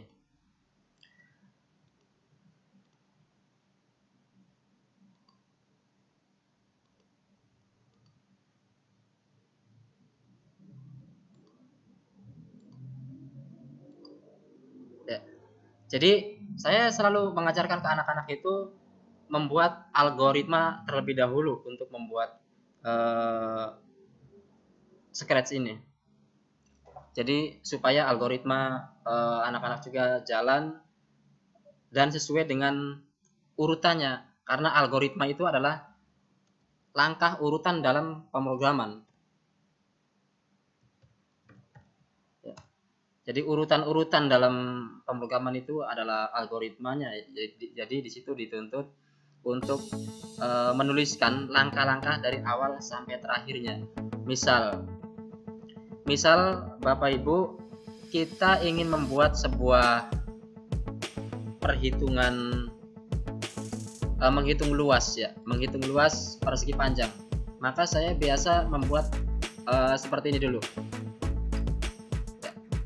Ini persegi panjang. Kemudian tuliskan algoritmanya. Jadi algoritma untuk persegi panjang, menghitung luas persegi panjang, maka saya selalu mengajarkan ke anak-anak itu bahwa yang pertama itu identifikasi terlebih dahulu bahwa persegi panjang itu adalah sebuah bangun ruang yang terdiri dari panjang dan lebar, gitu ya. Nanti di situ kita bisa baru menentukan luas daripada persegi panjang tersebut. Jadi algoritmanya adalah yang pertama tuliskan mulai. Nah, jadi dalam sebuah program, sebuah kegiatan ataupun yang lainnya itu pasti yang pertama kali adalah penulisan mulai ya, gitu. Nah, kemudian setelah mulai yang berikutnya adalah bahwa persegi panjang terdiri dari unsur panjang dan lebar. Maka di sini untuk membuat sebuah program, komputer meminta ke user untuk memasukkan nilai panjang daripada persegi panjang tersebut. Maka langkah kedua adalah masukkan nilai panjangnya gitu ya. Nah, setelah user memasukkan nilai panjang ini, kemudian juga satu unsur lagi yaitu meminta ke user untuk memasukkan nilai dari lebar persegi panjang tersebut. Itu yang diterapkan atau dituliskan ke langkah yang ketiga. Nah, baru kemudian di langkah keempat barulah komputer akan memproses atau menghitung dari nilai yang dimasukkan oleh user tersebut, yaitu nilai panjang dan lebar. Bahwa luas persegi panjang itu adalah panjang kali lebar. Maka di poin keempat ini adalah proses menghitung, menghitung luas. Apa rumusnya? Tadi adalah panjang kali lebar. Gitu.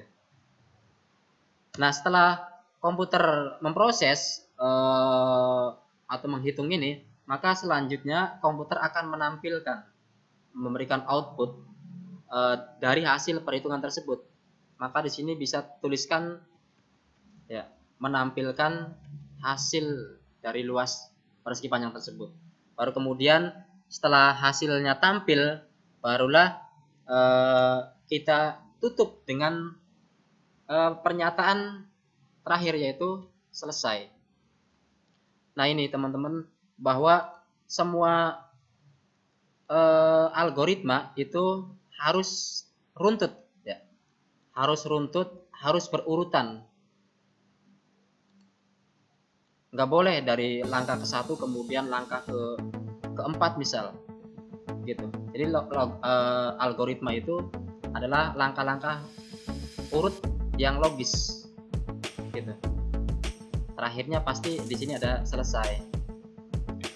Saya sering memberikan pemahaman atau contoh ke penerapan algoritma ini ke anak-anak, bahwa misal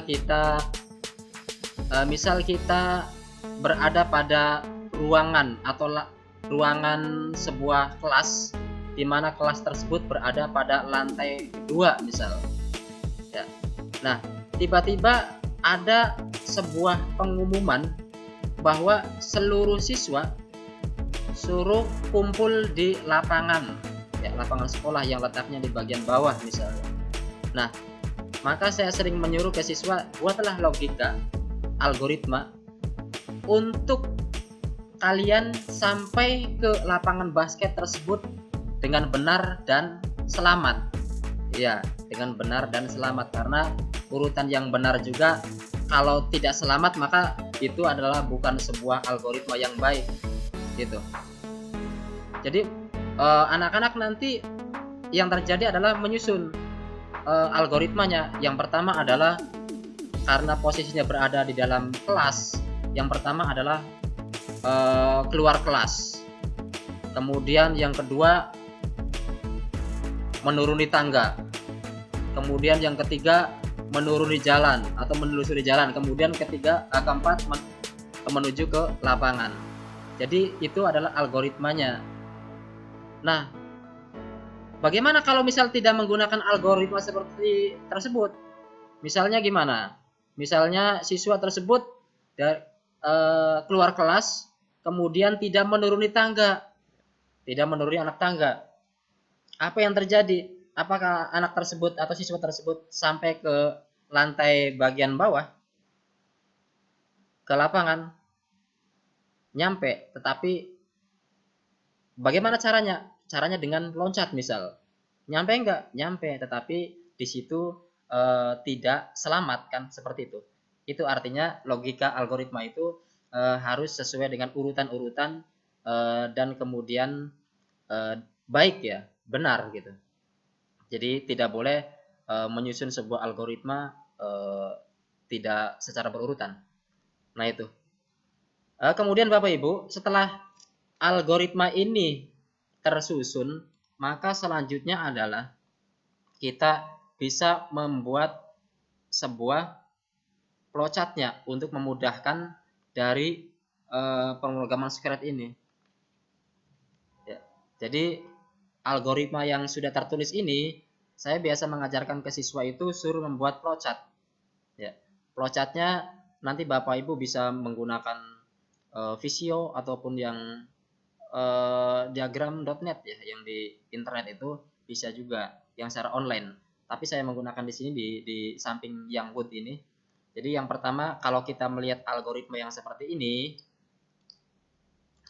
yang pertama bisa teman-teman ini ya, di bagian seperti ini.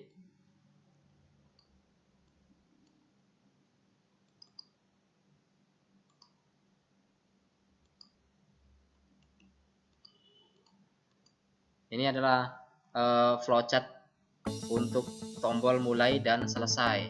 Ya. Maka kita bisa masukkan di sini keterangan.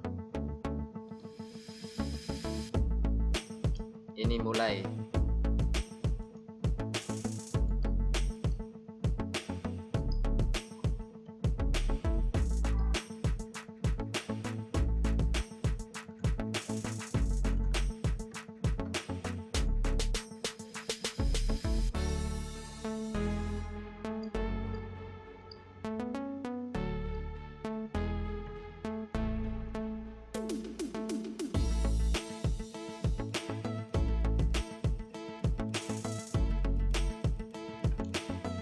Ya, seperti ini. Kemudian tambahkan yang masukkan nilai panjang.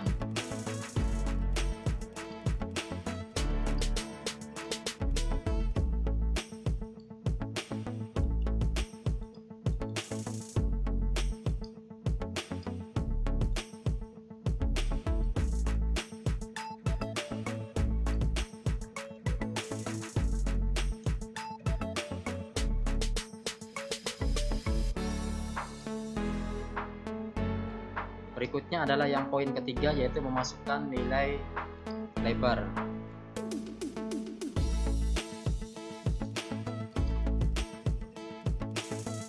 Nah, baru kemudian yang di bagian 4 ini adalah menghitung luas dari persegi panjang tersebut, yaitu dengan menggunakan simbol yang ini ya.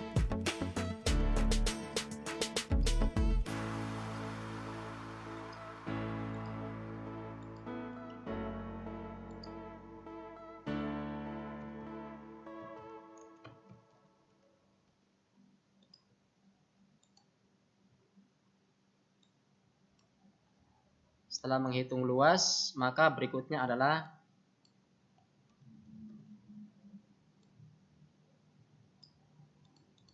ini menampilkan hasil atau menampilkan luas. Baru kemudian ditutup dengan selesai di bagian bawahnya. Nanti dari objek yang satu ke yang lain ini Bapak Ibu biasa kita sambung dengan tanda panah seperti ini.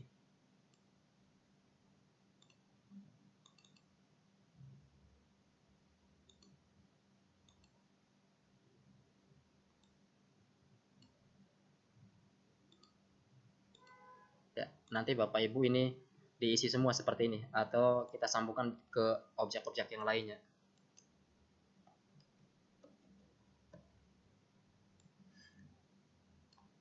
Nah, Bapak Ibu, setelah kita berhasil membuat sebuah algoritma, kemudian digambarkan melalui flowchart seperti ini, nanti langkah selanjutnya adalah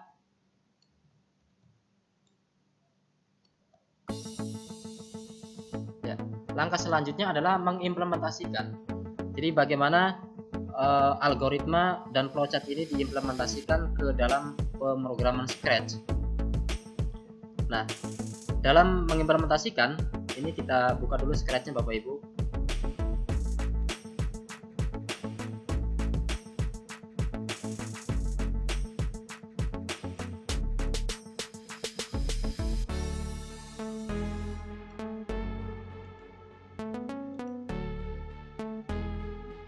Nah, ini Bapak Ibu. Jadi untuk mengimplementasikan ke dalam sebuah Scratch, yang pertama tadi adalah algoritmanya adalah mulai. Jadi mulai dalam Scratch itu ini Bapak Ibu, di bagian kiri ini adalah palet blok ya, berisi perintah-perintah yang bisa Bapak Ibu gunakan untuk menggunakan Scratch ini. Jadi ini adalah palet blok, kemudian di sini ada custom, kemudian ada sound di sini. Nah, di bagian sebelah sini ada istilahnya stage. Ini stage. Kemudian di sini adalah area untuk menuliskan script tersebut. Script yang berdasarkan pada algoritma dan flowchart yang sudah kita buat tadi. Jadi tampilannya ada di sini, view-nya atau stage-nya di sini. Di bagian stage di sini ada pilihan untuk mengganti objek ini. Jadi Bapak Ibu, objek dalam Scratch ini biasa disebut dengan sprite. Jadi kita bisa merubah Scratch ini, tampilan dari sprite-nya. Bapak Ibu tinggal pilih yang ini.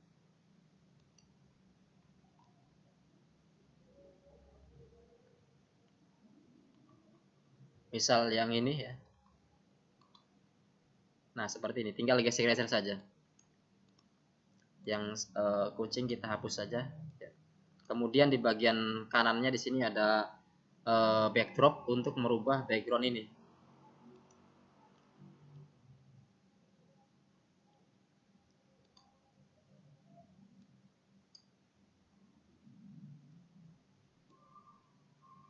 Ya, seperti ini.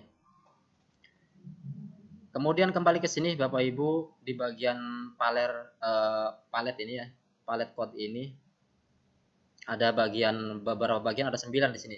Ada motion, ada looks, ada sound, ada event, ada control, ada sensing, sampai ke my blocks. Jadi masing-masing palet block ini mempunyai fungsi masing-masing. Yang pertama di sini ada motion. Motion itu artinya gerakan, bahwa palet ini berfungsi untuk mengatur masalah gerakan ya, objek yang akan dilakukan. Seperti di sini ada move 10 step, bahwa gerakan ini akan mengakibatkan, jika kode ini diaktifkan, maka akan mengakibatkan objek tersebut akan bergerak sebanyak 10 langkah. Seperti itu.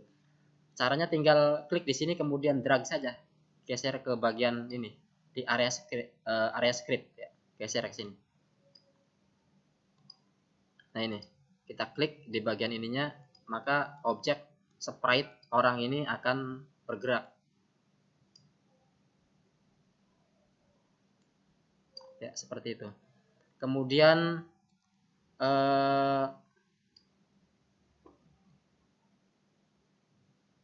ada looks di sini untuk mengatur tampilan ya, tampilan daripada objek ini. Misal ingin berkata apa dan seterusnya, di sini ada pada tampilan looks. Kemudian ada sound di sini untuk mengatur suara pada objek tersebut. Kemudian ada event. Nah, di sini di bagian event, biasanya sebuah program itu diawali dengan when green flag click ya, di sini. Jadi fungsinya yang when green flag klik ini berfungsi untuk menjalankan sebuah atau seluruh script ya, dengan cara mengklik yang ini. Jadi tombol bendera warna hijau ini berfungsi untuk menjalankan, sementara yang merahnya adalah untuk menghentikan. Kita klik ke sini atau gabungkan. Nah, seperti ini. Nah, ini teman-teman, makanya tadi saya sampaikan bahwa menggunakan Scratch ini anak-anak seperti main puzzle. Jadi tinggal masukkan seperti ini. Ya. Ketika diklik, ya seperti ini.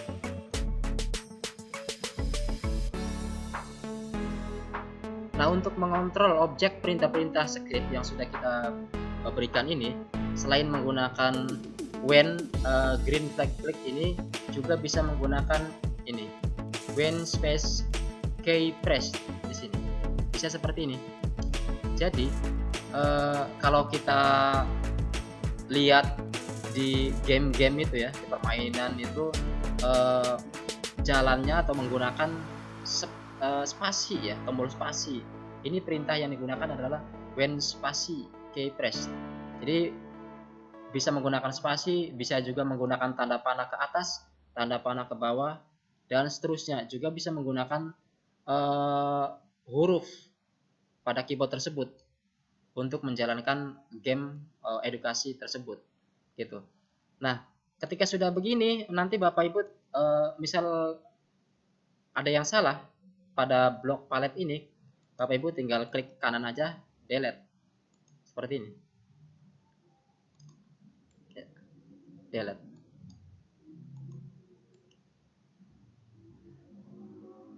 Gitu.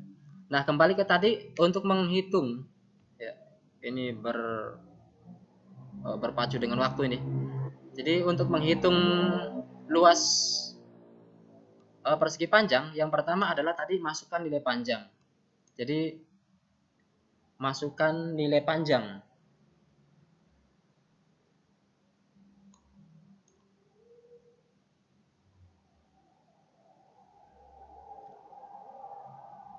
Ya. Kita sini, atau Bapak Ibu untuk tadi persegi panjang, bahwa persegi panjang tersebut terdiri dari dua unsur ya, unsur panjang dan lebar serta luas. Maka yang pertama adalah Bapak Ibu tinggal ini buat dulu variabelnya, di mana variabel tersebut fungsinya adalah untuk ya menyimpan hasil daripada nilai yang diinputkan oleh user. Langkahnya di bagian ini, hapus dulu nih, di bagian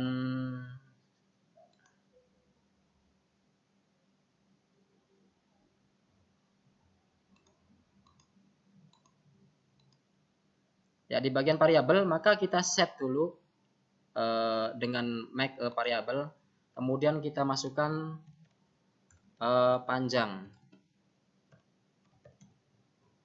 kemudian ini muncul panjang, kemudian buat lagi lebar, kemudian satu lagi adalah luas daripada persegi panjang tersebut. Ini muncul ketika kita tidak menginginkan untuk tampil di sini, kita bisa klik yang ini, hilangkan seperti ini. Nah, jadi yang pertama adalah tadi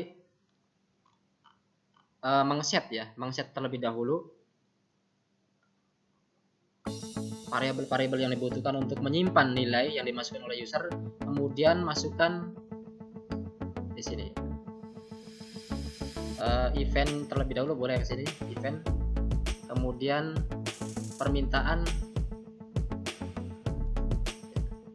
masukkan, nah di sini baru komputer meminta user untuk memasukkan nilai panjang.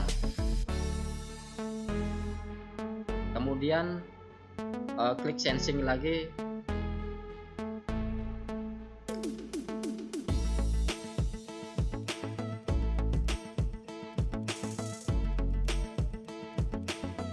masukkan nilai lebar. Nah, karena ini adalah sebuah permintaan dari komputer kepada user, maka komputer harus memberikan atau mengatur pada jawaban yang diinput oleh user tersebut. Caranya adalah dengan memasukkan variabel tersebut. Jadi set di sini, masukkan ke bagian tengah ini, mengatur ke bagian yang masukkan nilai panjang ini, atur yang panjang ini, permintaan panjang, kemudian masukkan di sini jawabannya. Nanti jawaban ini yang akan tampil di sini di bagian masukkan nilai panjang ini. Kemudian yang kedua adalah mengatur bagian permintaan user komputer tersebut kepada user, yaitu set di sini. Ya, set lebar di sini, kemudian masukkan jawabannya seperti ini. Nah, ketika user sudah memasukkan panjang, nilai panjang dan lebar, maka selanjutnya komputer memberikan atau mengatur atau menghitung, ya, menghitung di sini, menghitung panjang kali lebar pada persegi panjang tersebut. Nah, di sini atur, di sini cari yang luas. Nah, karena di sini untuk menghitung panjang kali lebar, maka di sini dibutuhkan sebuah operator. Maka kita klik yang bagian operator, cari di sini, terdiri dari penjumlahan, pengurangan, perkalian, dan seterusnya. Klik yang nomor 3 ini perkalian, masukkan ke bagian di sini. Nah, luasnya adalah panjang kali lebar. Maka di sini kita ambil nilai panjang dan nilai lebar yang masuk tadi ke yang S ini. Dari sini. Panjang ke sini, ke bagian kolom pertama. Kemudian lebar seperti ini. Nah, setelah diproses oleh komputer, maka selanjutnya komputer ini atau pemrograman ini menampilkan hasil, kan? Menampilkan hasilnya seperti apa? Maka kita bisa klik yang looks. Nah, ini. Hasilnya adalah atau luasnya adalah, nah ini. Luasnya adalah titik-titik. Nah, kemudian kita bisa masukkan lagi ke sini. Ya, luasnya adalah nilai daripada luas ini. Masukkan ke sini. Ya, seperti ini. Nanti teman-teman kalau kita coba, ya seperti ini. Masukkan nilai panjang.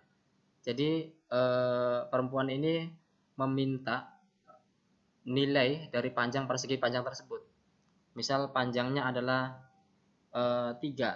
Kemudian klik yang ini atau enter sama aja. Ini berubah. Masukkan nilai lebar. Lebarnya misal 5. Maka panjang kali lebar tinggal mengalihkan saja. 3 kali 5 berarti 15 ya. Klik yang ini. Luasnya adalah ya 15.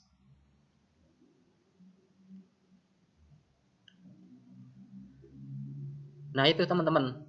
Jadi itu adalah program yang sangat sederhana dalam pengimplementasian sebuah algoritma yang disusun secara runtut, kemudian digambarkan ke dalam bentuk flowchart, lalu kemudian diimplementasikan dengan menggunakan sebuah bahasa pemrograman yang visual ya, yang enak untuk anak-anak, karena bentuknya juga di sini kayak tadi kayak puzzle dan seterusnya, pokoknya enak untuk dipahami dan digunakan oleh anak-anak.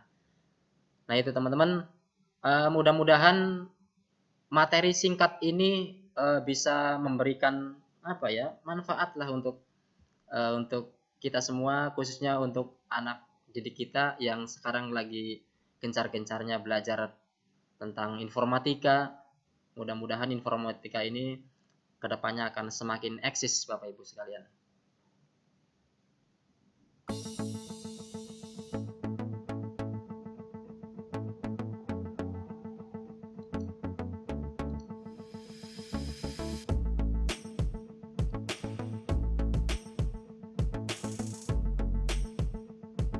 Ya, Bapak Ibu, itu secara singkat tentang share pengimplementasian algoritma dalam sebuah pemrograman Scratch. Mudah-mudahan ada manfaatnya. Silakan Teh Wiwin.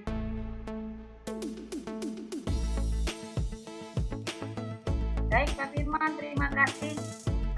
Tadi banyak peserta yang menanyakan nanti materinya di share nggak katanya di Pak Firman. Oh iya, di-share. Siap. Ya, nah, nanti jangan lupa ya Pak Firman. Siap. Oke, terima kasih Pak Firman atas pemaparannya tentang materi kita yang kedua. Bentar ya.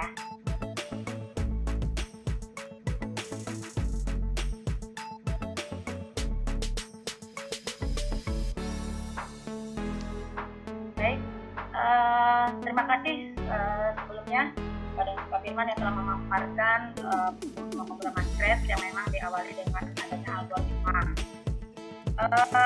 Sebelumnya mungkin kita sudah pernah melihat juga dari narasumber kita sebelumnya, yaitu Ibu Maria mungkin ya, sebelumnya yang SD, jenjang SD, kalau beliau langsung saja ke Scratch-nya. Nah ini kalau Pak Firman mengaitkan adanya algoritma, karena di materi SMP itu kita belajar algoritma. Maksudnya biar sinkron bagaimana caranya mengaitkan antara materi algoritma dengan pemrograman Scratch ini. Sebetulnya di dalam silabus tidak harus selalu Scratch ya, boleh pemrograman visual lainnya. Hanya mungkin untuk tingkat jenjang SMP mungkin ya masih sangat senang yang namanya bergambar-gambar. Jadi mungkin masih sangat menarik sehingga mereka antusias untuk belajar pemrograman menggunakan Scratch. Tapi jangan lupa mungkin dibiasakan dengan membuat skenario-nya dulu mungkin ya, atau algoritmanya dulu, sehingga pemahaman akan algoritma akan nyambung dengan Scratch yang nanti akan dibuat. Mungkin begitu ya Kang Firman ya, maksud dari penyampaian di hari ini. Betul. Seperti biasa setelah sesi narasumber disampaikan, dipersilakan Ibu dan Bapak untuk bertanya. Boleh berapa banyak pertanyaannya Kang Firman? Buat Ibu dan Bapak nih, barangkali banyak yang masih antusias, masih penasaran. Nanti untuk yang bertanya dan ini. Suaranya Kang Firman belum di ini mute-nya? Ya, untuk yang nanti untuk bertanya dan seterusnya boleh nanti ya dibuka selebar-lebarnya, tapi disambung dengan WA atau chat gitu ya. Nanti sekarang hanya beberapa saja gitu. Siap. Oke, mungkin 3 penanya aja ya Kang Firman ya, kita batasi ya. 3 penanya. Nanti biar kalau yang lainnya masih penasaran, boleh nanti langsung chat langsung dengan Kang Firman. Baik teman-teman atau ibu dan bapak guru yang alhamdulillah sampai saat ini sudah atau masih join ya di acara kita, terima kasih banyak atas waktu yang telah diluangkan untuk webinar kita. Nah di sini sudah ada muncul raise hand dari Bapak Abbas. Monggo silakan Pak Abbas sebagai penanya pertama, langsung saja disampaikan. Bismillahirrahmanirrahim. Assalamualaikum warahmatullahi wabarakatuh. Waalaikumsalam warahmatullahi wabarakatuh. Terima kasih Pak Firman, luar biasa nih ilmunya. Saya kebetulan aktivitas keseharian guru TIK di SD. Ini luar biasa teman-teman di sini, ternyata guru TIK di SMA, SMP dan SMA ya. Saya ngajar sudah lama sekali di SD dan beberapa modul di sekolah saya pun alhamdulillah saya buat sendiri Pak. Artinya memang kalau nyari pelajaran SD itu susah, kalau saya ketemu buku pun implementasi prakteknya cuma 1-2 judul, yang lain banyak teoritis gitu. Sedangkan kami ingin implementasi langsung ke anak-anak. Nah, Scratch ini salah satu aplikasi yang saya ingin coba 1 tahun terakhir ke anak-anak saya kenalkan di SD. Nah, yang jadi pertanyaan adalah ketika kita mempelajari coding, kebetulan saya juga dulu basic saya di informatika Pak. Jadi tahu persis kita memang harus mempelajari algoritma dulu, stepnya masuk kayak gitu. Itu rutun normalnya ya. Algoritma, terus nanti ke flowchart, dari flowchart baru implementasi ke bahasa pemrogramannya. Seperti itu. Nah yang kalau untuk ini SD, saya tertarik ke sini karena memang plugin dan dia bisa bisa menjadi alternatif belajar ketika anak sekedar yang selama ini mungkin hanya bermain game. Sekarang bagaimana kita memotivasi anak untuk bisa membuat game tapi dengan melalui aplikasi ini gitu. Yang jadi pertanyaan adalah apa ya, metode yang paling cocok gitu loh, yang untuk kita terapkan ke dunia SD melalui strategi yang seperti apa Pak? Jadi kalau SMP itu kan memang kita harus memainkan nalar mereka ya, melalui algoritma, chat dan seterusnya gitu. Tapi ke SD itu kan masih sifatnya masih senang bermain gitu. Itu aja sih Pak. Terima kasih. Assalamualaikum warahmatullahi wabarakatuh. Wabarakatuh. Baik, terima kasih Pak Abbas atas pertanyaannya. Monggo langsung saja dijawab oleh Kang Firman, silakan. Ya, terima kasih Kang Abbas. Salam kenal. Pertanyaannya, terima kasih. Untuk yang di SD, saya kira tentang algoritma itu penerapannya bisa menyesuaikan Kang Abbas ya. Kalau anak kita senang bermain, iya. Kalau anak kita misal senang bermain, misal bermain bola, sebenarnya kita bisa memberikan apa ya, memberikan konsep algoritma tersebut. Bagaimana misal cara menendang bola yang benar, itu kan bisa diterapkan Pak Kang Abbas ya. Seperti itu kalau menurut saya. Jadi algoritma ini kan sebenarnya melihat ke lingkungan di mana kita berada. Jadi di mana kita berada, di situ kita bisa memberikan sebuah perhatian atau menyuruh ke siswa mengamati sekitar lingkungan kita. Kayak tadi misal ketika algoritma ini ingin diimplementasikan ke siswa yang dimana notabene-nya masih senang dengan main-main, ya permainan dan seterusnya, kita cari jenis permainan siswa yang sangat disukai itu apa sih, kan gitu. Misal kalau senang dengan permainan bola, maka kita bisa memberikan susunan atau pembuatan algoritma itu menurut konsep apa yang sesuai dengan tentang bola tersebut. Misal tadi buatlah algoritma tentang menendang bola dengan benar, kan gitu Kang Abbas ya, seperti itu. Kalau saya seperti itu Kang Abbas. Terima kasih Kang Abbas. Terima kasih Pak. Iya, terima kasih. Baik, terima kasih Kang Firman. Mungkin untuk di SD kali Pak Abbas ya, nambah aja tadi mungkin ya. Ya memang algoritma itu kalau untuk kondisi di SD memang tidak ditekankan untuk memahami algoritma secara terperinci. Mungkin lebih kepada algoritma itu adalah tahapan-tahapan mungkin ya, tahapan-tahapan instruksi, langkah atau langkah mungkin ya sudah dipahami mungkin ya kalau SD. Seperti tadi Pak Firman bilang bahwa seperti menendang bola yang benar itu seperti apa, pasti ada teknik yang benarnya seperti apa. Nah itu mungkin untuk menyesuaikan di jenjang SD, pemahaman yang bahasanya mudah dipahami oleh si anak-anak di jenjang SD. Makanya kalau di itu narasumber Ibu Maria, beliau kebetulan mengajar di SD, sehingga dia langsung menerapkan tahapannya langsung di model gambarnya, karena mungkin dengan gambar anak-anak SD lebih mudah memahami mungkin ya dengan simbol-simbol yang ada. Tapi kalau sekiranya Pak Abbas ingin menyampaikan algoritma kepada jenjang SD, ya seperti tadi, buatlah kalimat-kalimat atau instruksi yang mudah dipahami sehingga mereka nggak bingung gitu ya. Siap. Baik, itu mungkin ya Pak Abbas untuk tambahannya. Betul Kang Firman, mungkin tambahan teteh ya. Siap. Betul. Tapi mudah-mudahan insya Allah ya. Iya betul. Ya.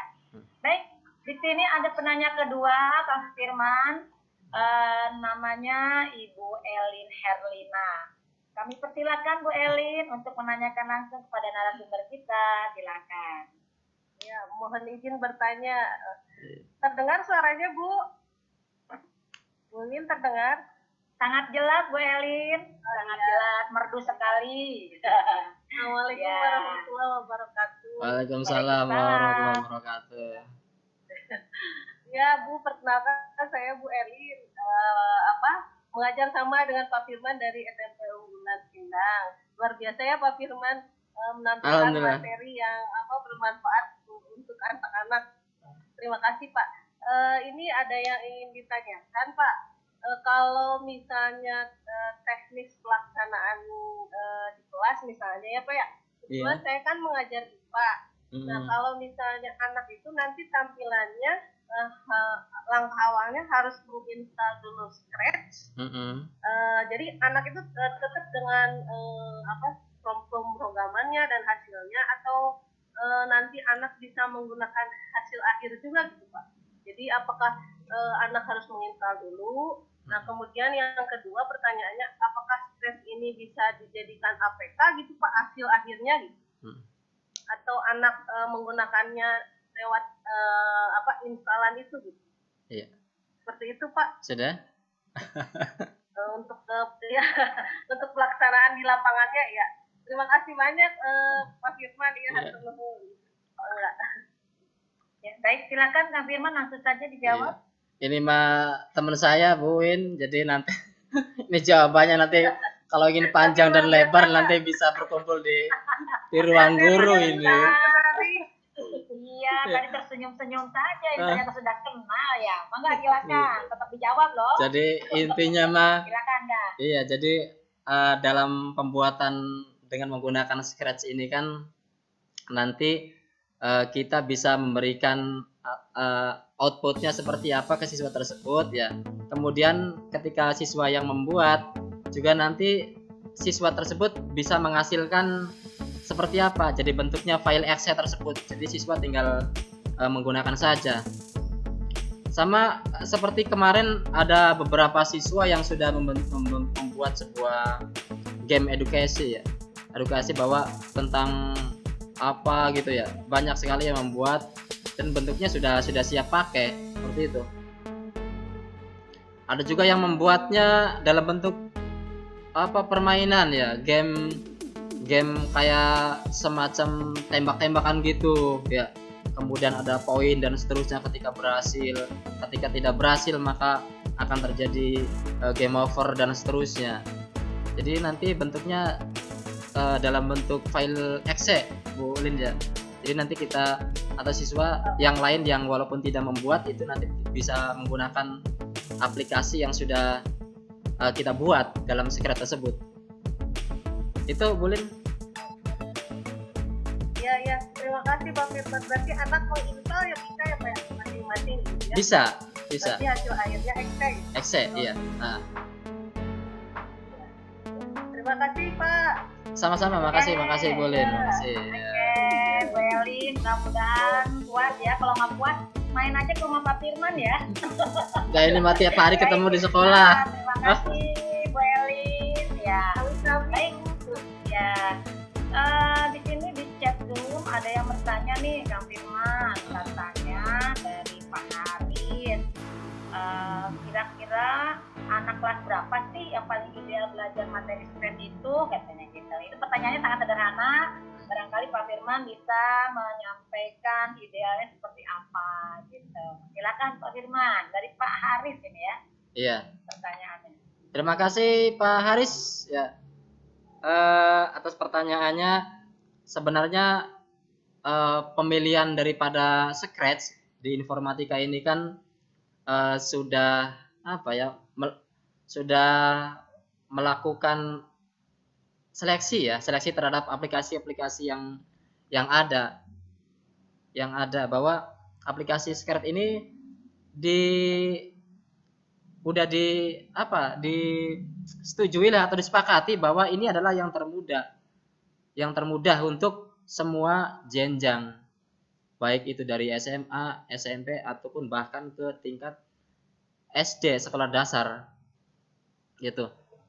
Karena kalau kita lihat juga di media sosial bahwa yang sekarang itu anak-anak sudah pandai membuat yang mudah dulu ya, yang pembuatan game walaupun bentuknya masih dalam bentuk permainan, tetapi di situ jelas bahwa algoritma mereka sudah jalan.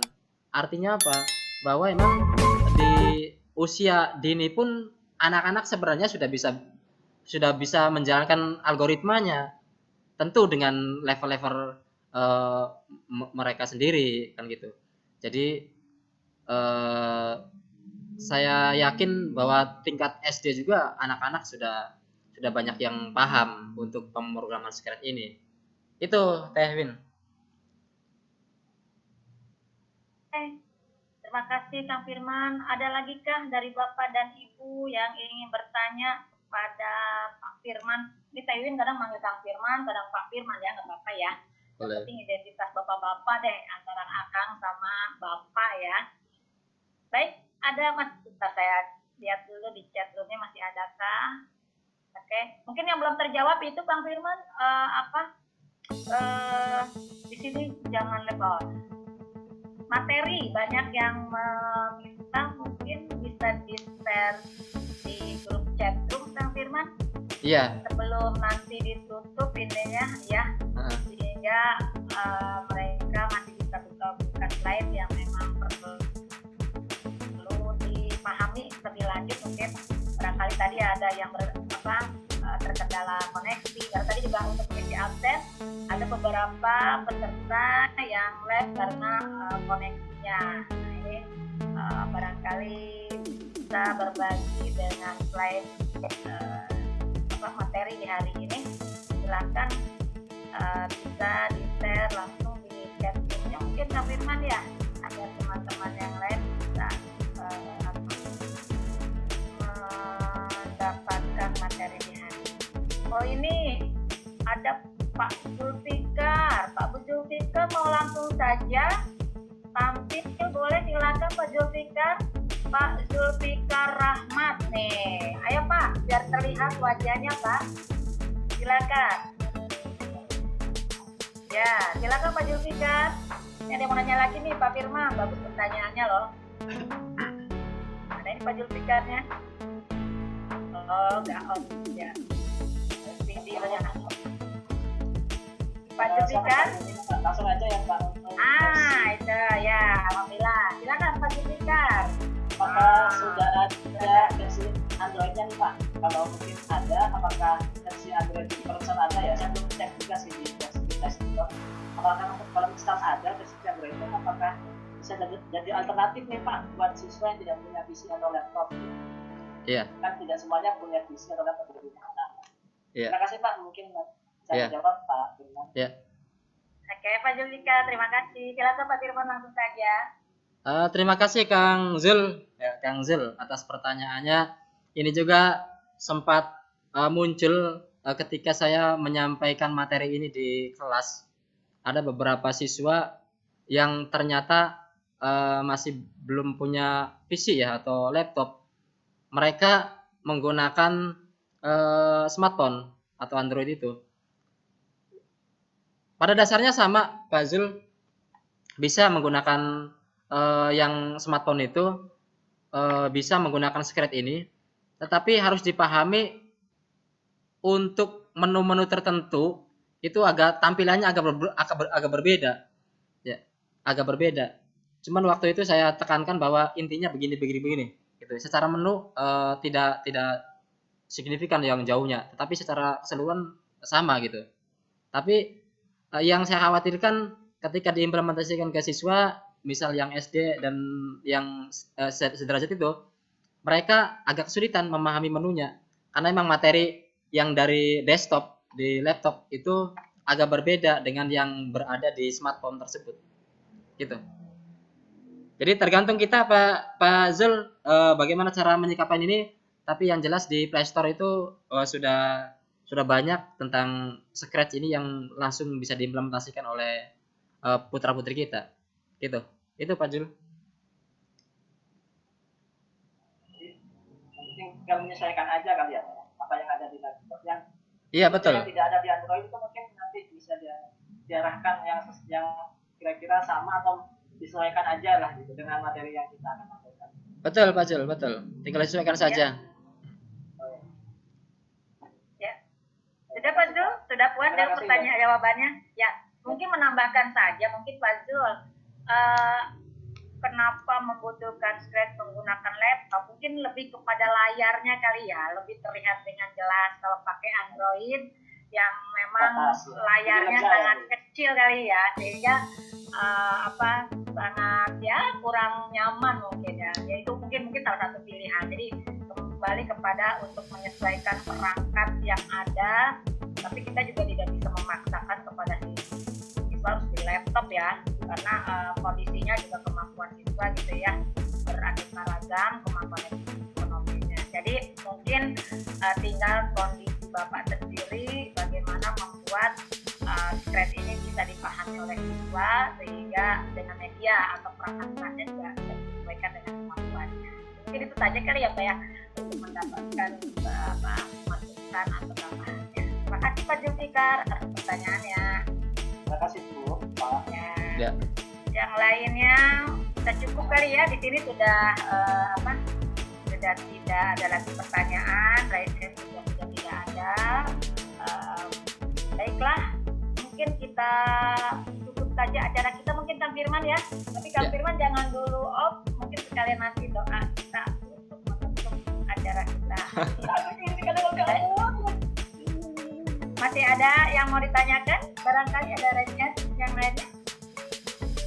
Baik, sudah tidak ada ya? Bismillahirrahmanirrahim. Ya. Ya. Sama-sama, Pak. Alhamdulillahirabbil alamin.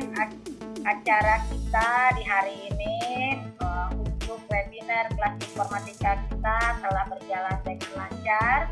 Terima kasih yang sebesar-besarnya kepada Ibu dan Bapak yang telah join di acara kami ini, yang begitu antusias dengan para peserta yang bertanya kepada narasumber kita, yaitu Pak Rian dan Pak Firman. Hatur nuhun, orang sudah bilang terima kasih atas segala antusiasnya yang sampai saat ini masih join 66 orang, luar biasa sekali. Terima kasih banyak ya, selalu bisa hadir dalam acara-acara kami. Mudah-mudahan apa yang disampaikan oleh para narasumber kita bisa membuka wawasan dan menambah ilmu yang insya Allah bisa bermanfaat untuk kita semua. Terima kasih pula kepada para narasumber kita di hari ini. Terima kasih juga tidak lupa selalu kami ucapkan kepada penerbit Andi Offset yang selalu menyediakan link Zoom-nya untuk kegiatan-kegiatan yang bermanfaat untuk pendidikan di Indonesia. Terima kasih Mas Mata yang selalu standby untuk Zoom link-nya.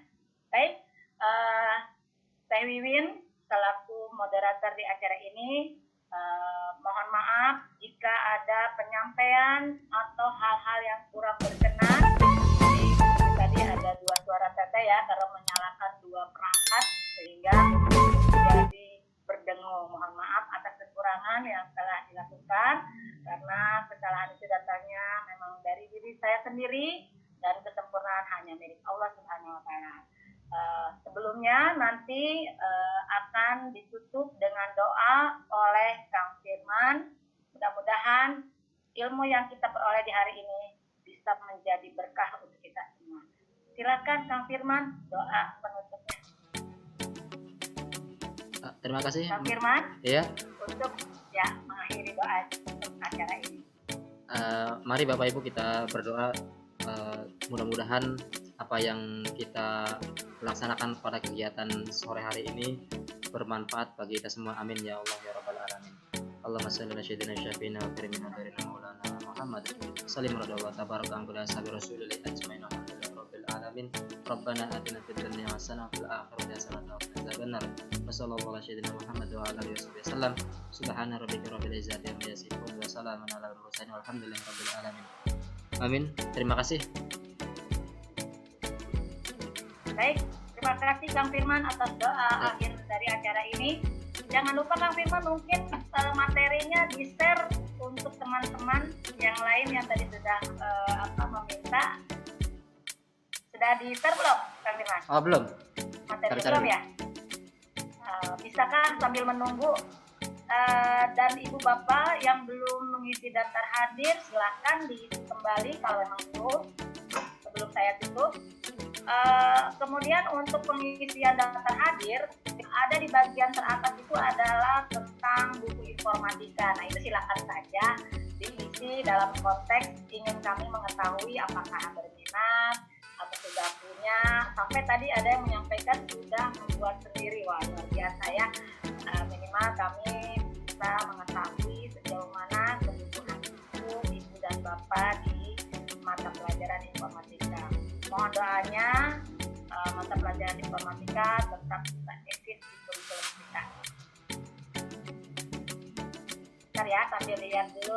Terima kasih Teridin khususnya, dan juga tim dari IGTIK PGRI, Koptik, dari tim penyusun buku, dan juga dari Andi juga mungkin ya, yang mengucapkan terima kasih atas kehadiran Bapak Ibu untuk selalu mengikuti webinar ini. Sekali lagi mohon maaf jika ada kekurangan dari kami. Wassalamualaikum warahmatullahi wabarakatuh. Sampai bertemu di minggu depan dengan narasumber yang lainnya. Wassalamualaikum warahmatullahi wabarakatuh. Salam semua, semoga sehat selalu.